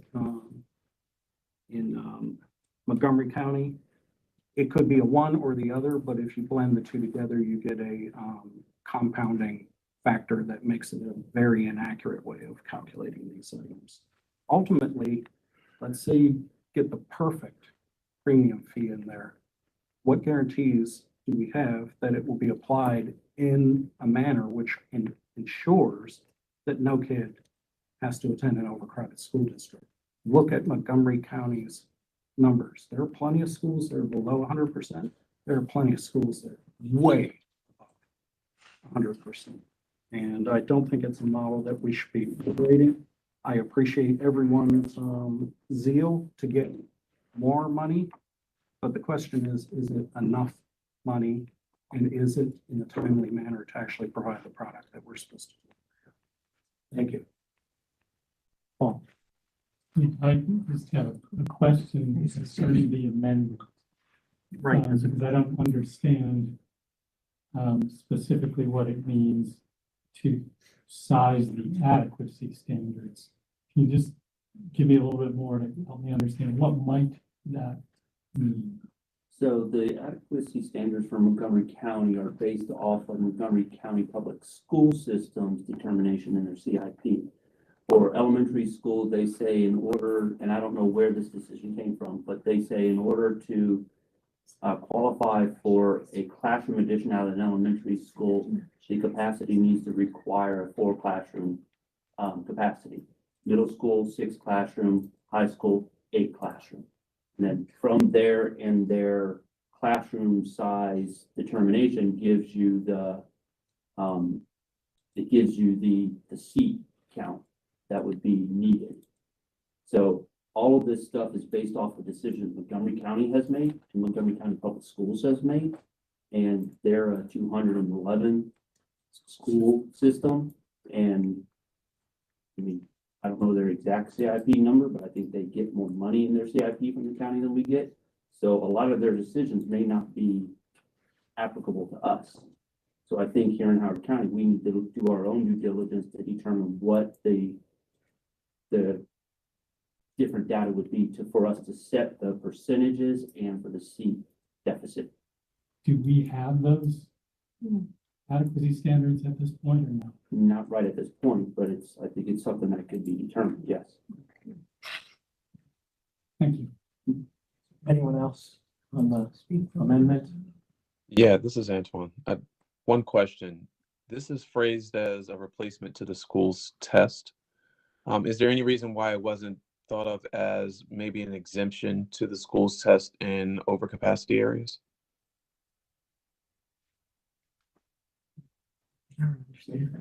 So your question is, why is this not an option?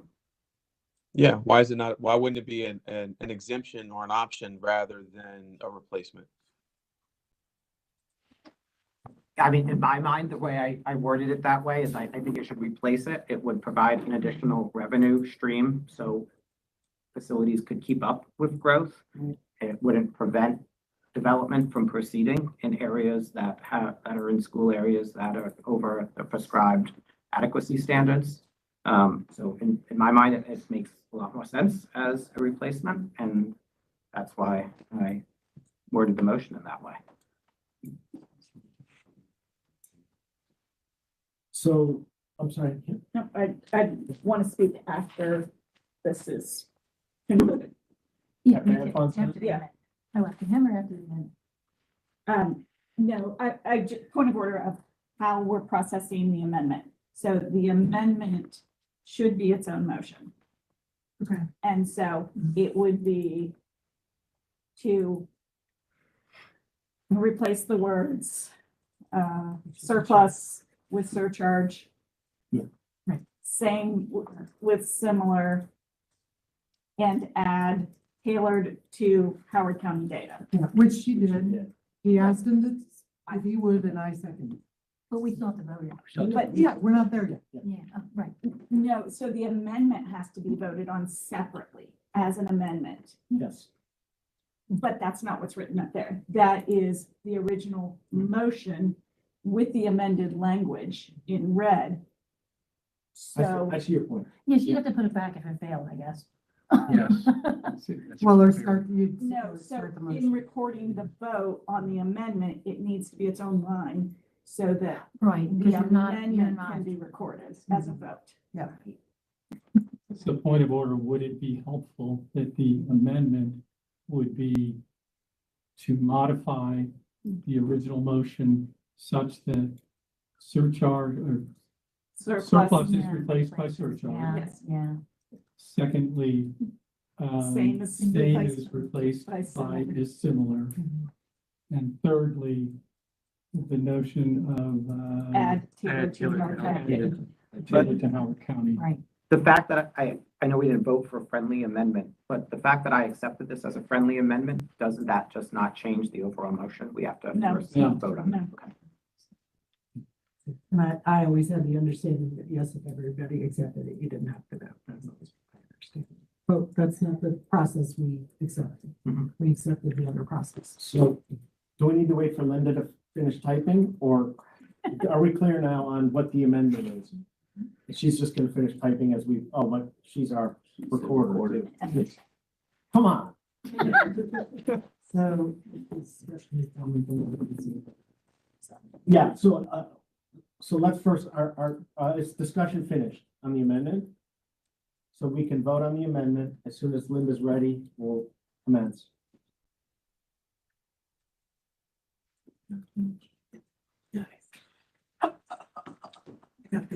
Well done, now.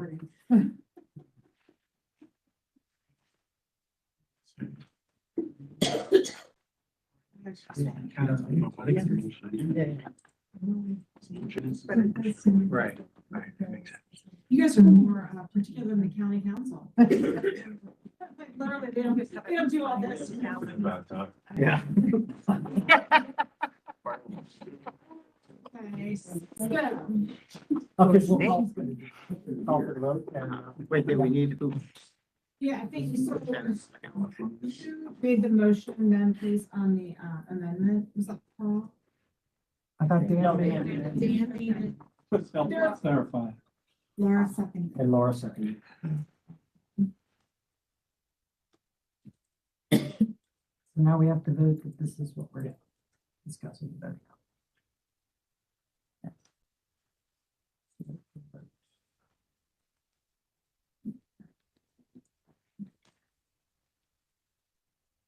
Okay. So we're gonna take the vote on the amendment first. Yes. And then go back to the original. Then we're back to discussion. Yes.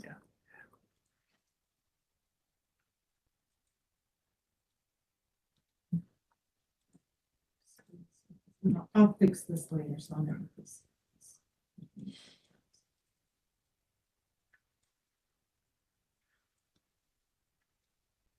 Okay, that's okay, I'm Mr. Arterburn, Yes. Mr. Brown, Yes. Mr. Casagrande, Yes. Mr. Crossing. Yes. Mr. Gamro, Yes. Mr. Essen, Yes. Mr. Wykoff, Yes. Ms. Jones, Yes. Mr. Lovelace, To the technical amendments, yes. Mr. Lubley, Ms. Mallow. Yes. Ms. Markowitz. Yes. Ms. Pintano, Yes. Mr. Sharon, Yes. Mr. Wright. Yes. Okay, the motion passes. Now to reopen discussion on the original amendment. Any, The original motion. yeah, I'm sorry, the original motion. As amended. As amended. As amended. What's up there right now? Oh, my goodness. I'm no good at this. All good. Hold on. So anybody who wishes to use their 5 minutes, now's the time. First up, anybody? Lisa? I would actually like this better if it didn't eliminate the whole weight, but it's gonna get real complicated to try to change that. But I do have a suggestion for another amendment, I'm sorry. Where you have, Jeremy, adequacy threshold in your motion, you're referring to the percentages that determine capacity of the school. I would like to suggest that we clarify that those adequacy thresholds are derived by local capacity, local rated capacity. Because if you were ever going to have state rated capacity on those, that's gonna lower things so much that it's kind of going against what you're trying to do. So I'm just suggesting that. And I know that it says the way Howard County is now, and the way Howard County is now is local, but I think it's important to put that qualifier in there. Because we as a committee might later say something about state rated versus local rated capacity. And then it doesn't apply to this motion if we do that, a month from now. So I think that all motions that we make, we should all keep into consideration how we're deriving those percentages. And I assume that your thought process is that they would be the capacities that you were referring to all along. And so I'm suggesting that that be noted. I mean, I know there's a ton of motions that people put on the floor on local versus state rated capacity and how to do all that. And I think that's an important discussion that this committee needs to have. It didn't specify in this how we go about calculating those things. And I think if we bring up that as a separate motion, then whatever we decide as a committee would apply to these calculations. But I think for the point of this motion, I would say that we leave it as is without specifying exactly how we're. Okay, I'm just going to use a brief portion of the rest of my time to say that this particular motion is talking about charging a lot more money for the most crowded school areas. And we're using current Howard County percentages, and without changing the physicality of any school, if you switched over to state rated capacity, they would all be significantly lower and you wouldn't be getting extra money with our current situation not having changed at all.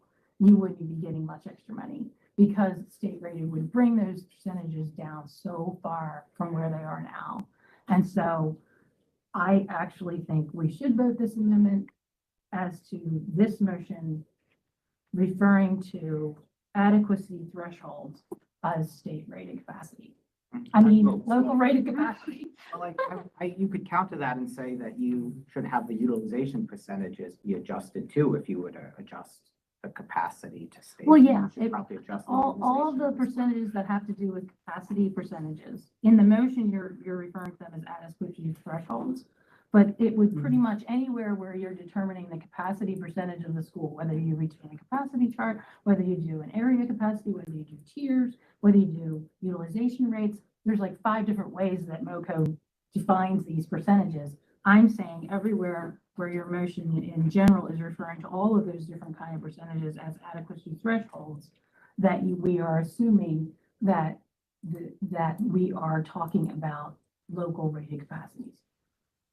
Yeah, I mean, I just feel like we're complicating this even more than it needs to be complicated. Like, I think I agree with a lot of things that you said about the advantages of using local over state numbers, and I think that's an important conversation that this committee needs to have. But I don't think that needs to be a prerequisite for this motion. I think we can move this motion forward. And if we agree to go down this pathway, I think there's a lot of details that we could then fine tune once we say, hey, let's do this approach. So I don't think it makes sense to make that clarification now, because then we're just opening up this whole can of worms about whether we should be using local versus state and how to go about counting those things. Because I have a lot of thoughts on that topic that I don't want to bog this conversation down. Okay, I am gonna ask for an amendment vote because I do think it's that important. Because if we pass this, if the committee passes this motion and then later does a change to state rated, it's going to completely undermine the goal of this motion. And so I move to amend this motion to add language after the words adequacy threshold in parentheses as derived by Howard County local rating capacity. Do I have a second? Second. Thank you. Any discussions there? Is that It's an amendment, so. Okay, anybody? Laura needs a second. Point of order, Oh, Lori, Lori's the second since it's an amendment. No, Oh. She did. no, Jen Oh, seconded. okay, never mind. So, any discussions? Well, I guess I have a question that, is there a way, like following on what Lisa was saying, if we vote on this motion as it is now without specifying and separating out the capacity, if we don't include it in this motion, not having been through the process of setting up these APA regulations at all myself, what happens then? Like if we separate that, because local versus state capacity is a significant difference. And the numbers we use, if they're not connected to this particular motion, what would be a consequence of that? If we were to switch to state, it would completely change this entire setup of this plan. So I guess my concern about leaving it out of this motion, and I get what you're saying, Jeremy, you want to just kind of get into those nuts and bolts later and later motions because they're made and we will have to discuss them. But if it's not connected to this particular plan, is there some way that it then gets changed in a later motion that sort of, like Lisa said, undermines it? So it seems like local rated capacity is important to tie to this motion. Laura? So, those of you who were on the APO committee before, you know, there were many, many motions made, some of them conflicted, some of the other ones. We're just making recommendations to the board. We're not, or the county council, we're not making rules. We're not, I mean, we could make these recommendations and they could do none of them. So I think it's in our best interest to not get too wrapped up in this part of it and then bring that up maybe in a separate motion later on. I think what my suggestion would be is that we can vote on this, see if we want to add it. If we don't, then let's vote on this and then maybe that's something you bring up later, right? Because there's going to be just all kinds, I mean, we are not going to do everything in this one motion, right? So it's just a starting point. Just to expand on that, we are able to go back and reconsider prior motions. So I would call it. Well, anyone for a second round? Just a question on your motion. So by saying local rated capacity, again, looking at these charts, it's the numbers of capacity, the seats that they've projected out. Let's be clear what you're saying. Answer. It's not projections. It's locally rated capacity is what the school system determines as the number of seats that exist High school. by school. State rated capacity uses a different base. They only do it based on square footage rather than sufficiency. So there are some schools that the state says, oh, you can fit 100 more students in that school. And Howard County says, no, we can't. So this is just saying, let's keep to the standards that Howard County has already set in place for the number of seats that can actually fit in a building and work in that space. Anything else, anyone? The state versus local capacity thing wasn't a factor until this, committee. However, if you do the envelope stuff, yeah, somebody has figured out you can stuff more kids in a given school using a different unit of measure now. It doesn't universally apply, however. If you look at individual schools, some state rated as advantageous, some local is advantageous. It varies. But I do think a much more detailed explanation of how LRC is calculated is appropriate for us. But a change from a standard we've been using since 1992 is going to be disruptive to a lot of the other trickle down components that we're debating. To wrap up, clearly this is not a popular item among parents. What are you charging to put my kid in an overcrowded schools? What they're concerned about is whether their school is overcrowded. And I urge you to take a look and consider what the value is and change is for the affordable housing exemptions that are coming out. They're asking to get rid of this school capacity test. What if you've already gotten rid of it? Is that an incentive now? The other thing is, are these charges mandatory? In other words, can you sit on a project for 4 years and wait it out and not pay for utility? Point of order, this isn't to the amendment. I apologize. Thank you. I meant to focus on state versus local. Any other comments?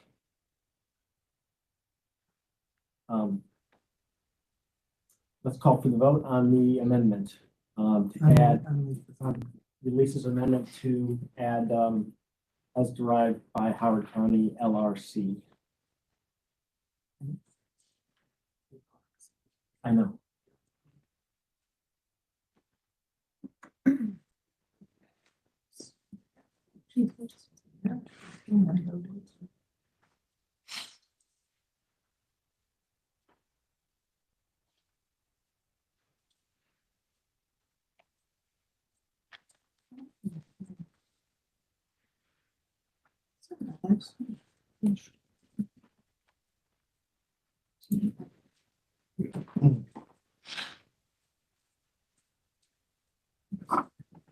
All right, Mr. Arterburn, I view this as a part of an ongoing discussion. My vote is no.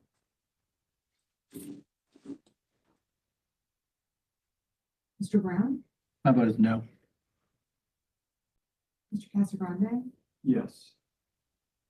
Mr. Crossley, No.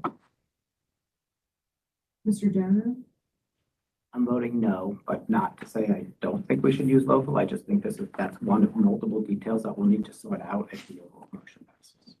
Mr. Essen, No. Mr. Blackhawk, No. Ms. Jones, No. Mr. Lovelace, Yes. Mr. Rubley, Yes. Ms. Mallow, Yes. Ms. Markovitz, Yes. Ms. Pantano, Yes. Mr. Sherrick, No. and Mr. Ray. Yes. All right. So 8 to the 7. amendment, Lisa's amendment to define it as LRC fails on an 8-7 vote.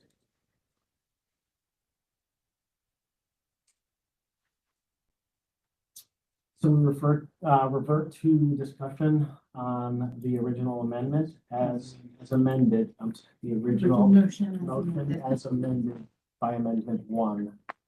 Any other discussion?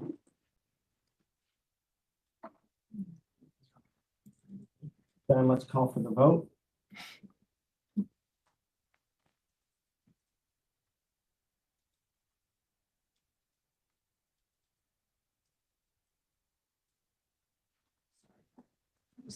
Here.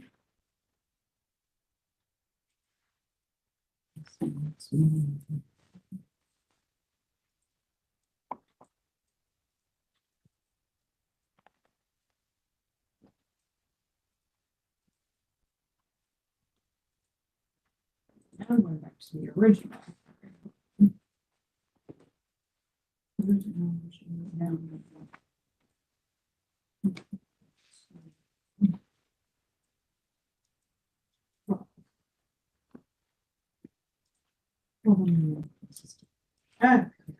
right. Mr. Overburn, Yes. Mr. Brown, Yes. Mr. Casagrande, No.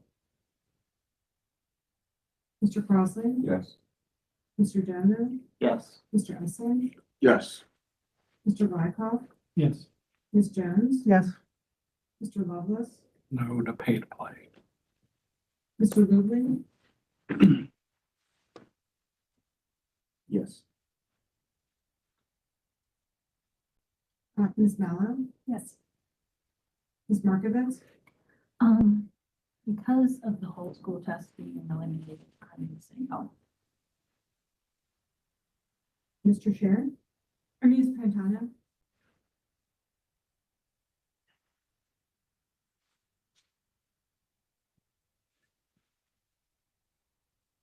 I'm gonna say yes. Mr. Sharon, Yes. Mr. Wright. Yes.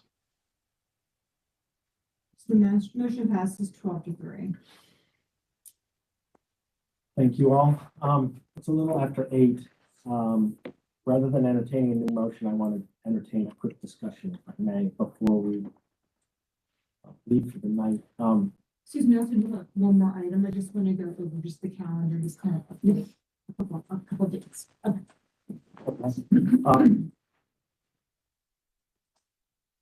So this points us in a direction as a committee. There are literally dozens and dozens of items in our parking lot that were just made irrelevant. There are many others that were proposed that are still quite relevant. So what I would ask each of us to do in the next couple of days, because we're only a week away from our next from our next meeting, and Linda is traveling, so if possible, if you all can look at your existing motions in the parking lot and determine whether or not you think they're still relevant. If they're not, let us know. We want to pull them out. If you think they are and you still want to make them, they're staying, and we will debate them. But what we don't want to do is leave a whole lot of items in the parking lot that we really don't have any intent to go back to look at again. And I'm not going to prejudice anyone in terms of what direction you want to go with your motions. If you want to leave them, then leave them, and we'll talk about them if you can make them relevant to this model. I think as a committee, we do have the alternative to pursue a dual strategy.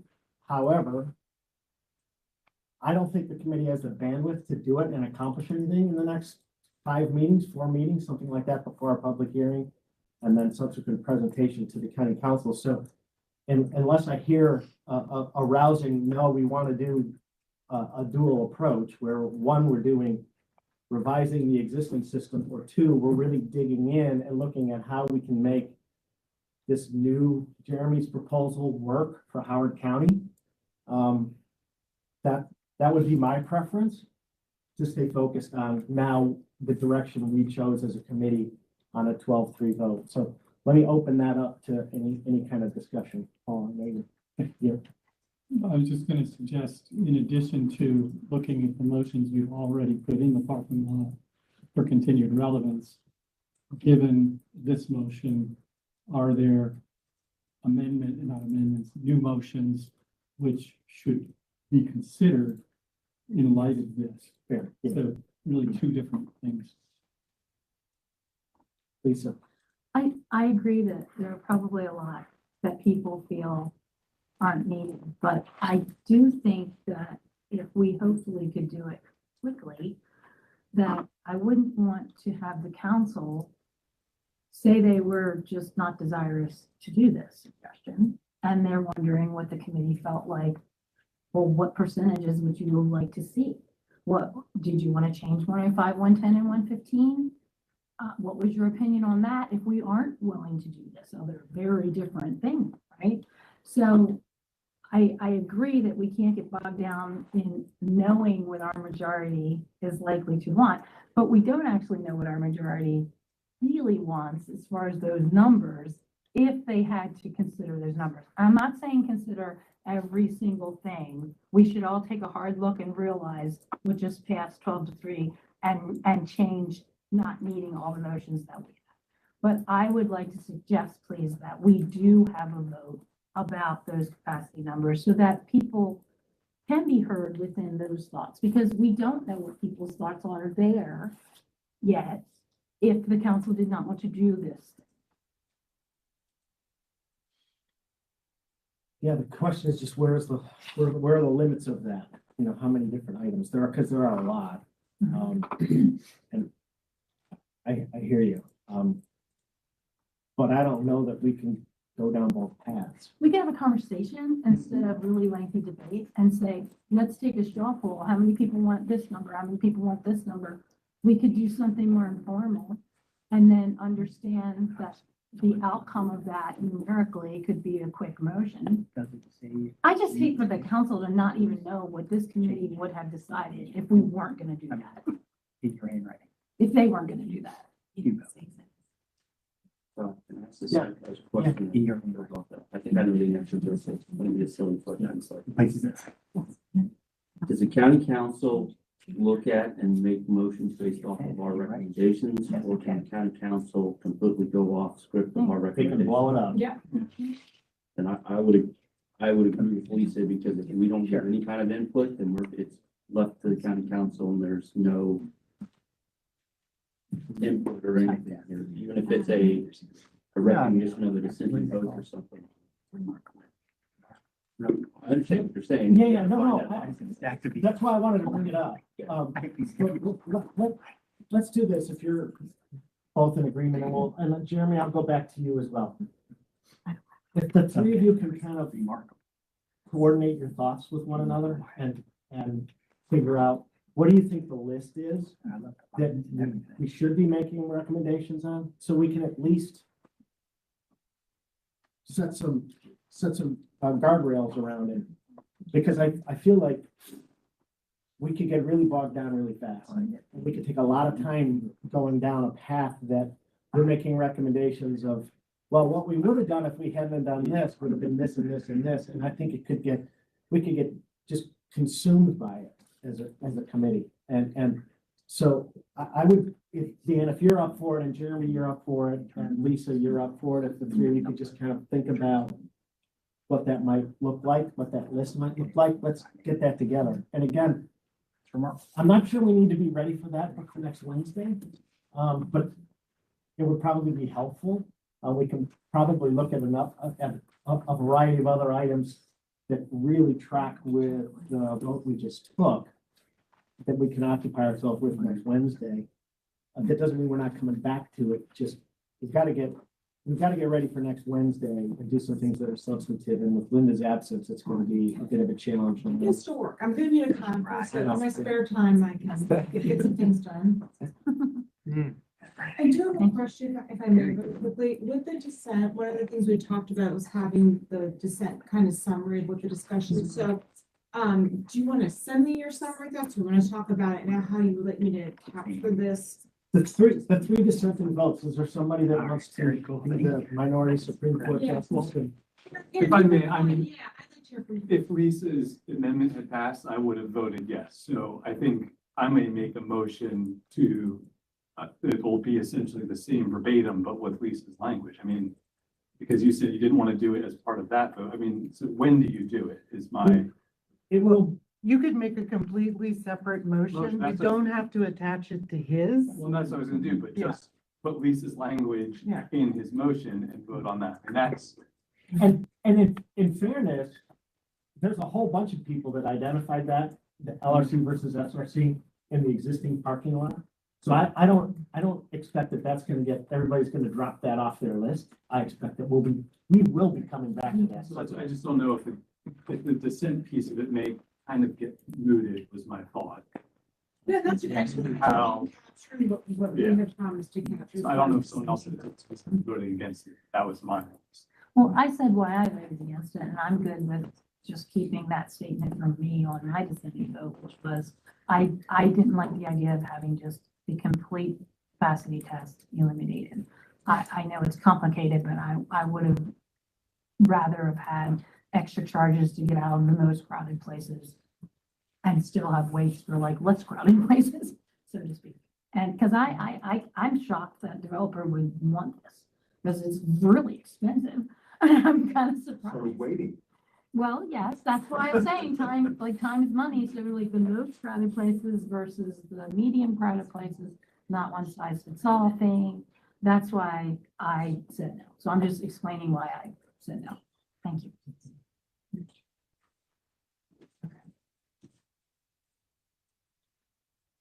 Anyone else? I think there's 3 of us. I would like if you captured that I mentioned that No, the middle no paid, that all the representatives of all the schools in the county voted unanimously against intentional overcrowding.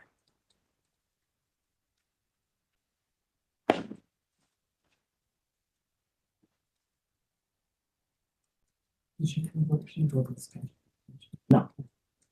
You want to do that quick, Linda? You wanted to go over the schedule before we walk out? Yes.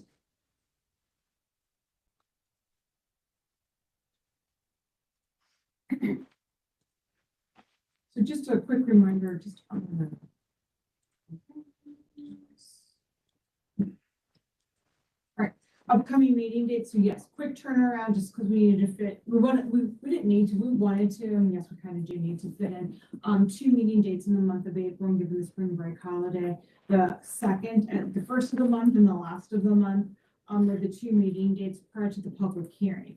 So that being said, we have to get materials up for the public hearing too, for them to react to. That does not give us much time to have this turnaround for the public hearing to be on May 20th. So we have 3 meetings prior to the public hearing. Are we feeling good that we're going to be able to post for a public hearing? I think tonight we made a lot of progress, but the idea for the second public hearing is to have a really pretty solid base of recommendations that you would be forwarding to the council that the public would hear. And then you all would come back and have discussion on and say, are these still the recommendations we want to move forward now that we've heard back from the public? Or is there more work that we need to do?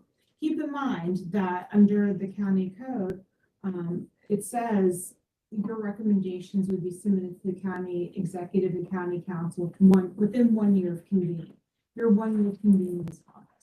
So we need to wrap this up in August at the latest. And this is going really fast. I mean, this has been a quick, doesn't seem like it, but it's been a quick time frame. So we're kind of getting to the end here, believe it or not. So we're ready to post everything for the public hearing. We're ready to go forward on the 20th. I just want to make sure everyone here is comfortable with that. So you have to post those recommendations in advance of the hearing? No, we have to post the newspaper 30 days in advance. But we would have to also, I mean, in all fairness, you've got to post, at least I would think you would want to post at least after the May 7th meeting, you give everyone several weeks to. Okay, review. okay, no, Yeah. we don't have 1 meeting to.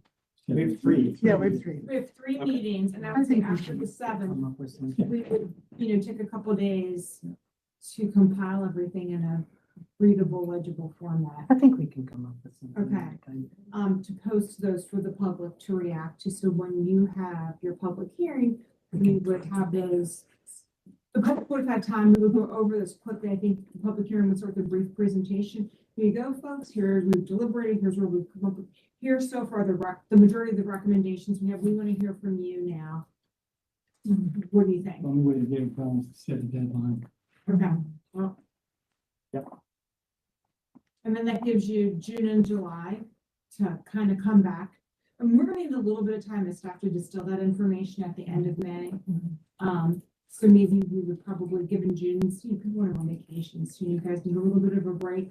Maybe only have 1 meeting in the month of June or something like that. So we can have a little time to get things together. So then maybe we reconvene back in July or whatever. And show you kind of the product to talk about then after that. So we'll talk at the May 7th meeting as we get closer, what that would look like after a public hearing for what we need to do to meet after that. Are we able to schedule June now? as we make summer plans? I think, I think we're not gonna have 15 people any day in June or any day in July. Yeah. Probably not. And you can always do And I was it calling, electronically too. yeah, if Yeah. we need to, but Like, I'm not gonna be I here think- on the 30th. I'm gonna have to be there. if we try to schedule around everybody's vacations, I would say good luck. Yeah, maybe we go back to some of that virtual for a couple meetings over the summer, to talk about that. I think, No, I think you misunderstood me. I said, can we schedule a June meeting now? We can. oh, yeah. And so as we make summer plans, we're taking it into consideration. Yeah. Sorry. I didn't mean. Board of Education had to schedule our May 22nd board meeting to May 20th. So Dan and I, well, maybe you can go to the public hearing, but I will not be able to go to the public hearing because I'll be. You can watch it. And I know that, No, but I'm gonna, it'll be recorded is what I'm saying. and it was a challenge getting the room and. Yeah. I mean, It was more just, I don't know how many, if, I don't think you need a quorum, you shouldn't need a quorum for public hearing, but since two of us won't be there. No, thank you for saying that, absolutely. And again, I would just say, if you can watch, I think it's critical that I think we do need to, we should have a quorum, to have the public hearing, but what I would say is, it's not a dialogue, and we're not gonna be taking motions or anything like that. We're just gonna be showing information and gaining feedback from the public. So watch at your leisure, when you're on vacation, after that. Okay. But if we want to schedule a June meeting, we can take a look. And on the 20th, just to add, it'll be here in the Banneker Room across the hall. The public hearing. Yeah. Is it gonna be like the first public hearing where we just listen? Yes. Yeah, that's what. Okay, so we're just listening. You're here, it should be called public listening. Okay, Listening, but thank it's you. hearing. That would be better. We're hearing. That would be better. All right, so it's just like the last time, we're just, We're listening. the last time we didn't tell them Yeah. anything, we just listened. Just for you to gain feedback, and they're gonna, the other thing we're gonna tell them, Laura, is we're gonna give a presentation, here's a list of recommendations, we've met over the blah, blah, blah, we heard what you said before, here's what we've been discussing over the last several months after all of this, and here you go, folks, tell us what you think. Thank you. So we've been meeting Wednesdays, Except the public hearing is Tuesday. except for the public, yeah, room Right, available. 'cause of- Room available. Yeah. No, the 8th through the 13th. So we could do maybe the 18th. What is the last day of school? I think it's that day. I think it's the 18th, for sure. Best day of the year.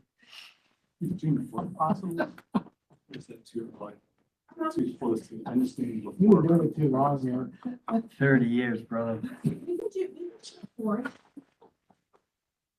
The fourth, I'm fine with the 4th too. Actually, that might even be better. I Just, like the fourth. let's do the 4th. It's just. And then not meet again till after July 4th. Because we're now waiting maybe to July, then it probably would be after July 4th. Because nobody's gonna be here the first week in July. Yeah, well, yeah. No, everyone's gonna be gone. Or it's Friday. Nobody's here Like, that for week. instance, okay, so then we can meet July 9th, maybe that could be the next meeting, Okay. So June 4th and July 9th. on July 9th. And you'll be writing in between June 4th and July Yes, we 9th. will be. Okay. All right, can I get a motion to adjourn? I'll make a motion to. adjourn. Second, Second. all approve, all. Aye. Aye.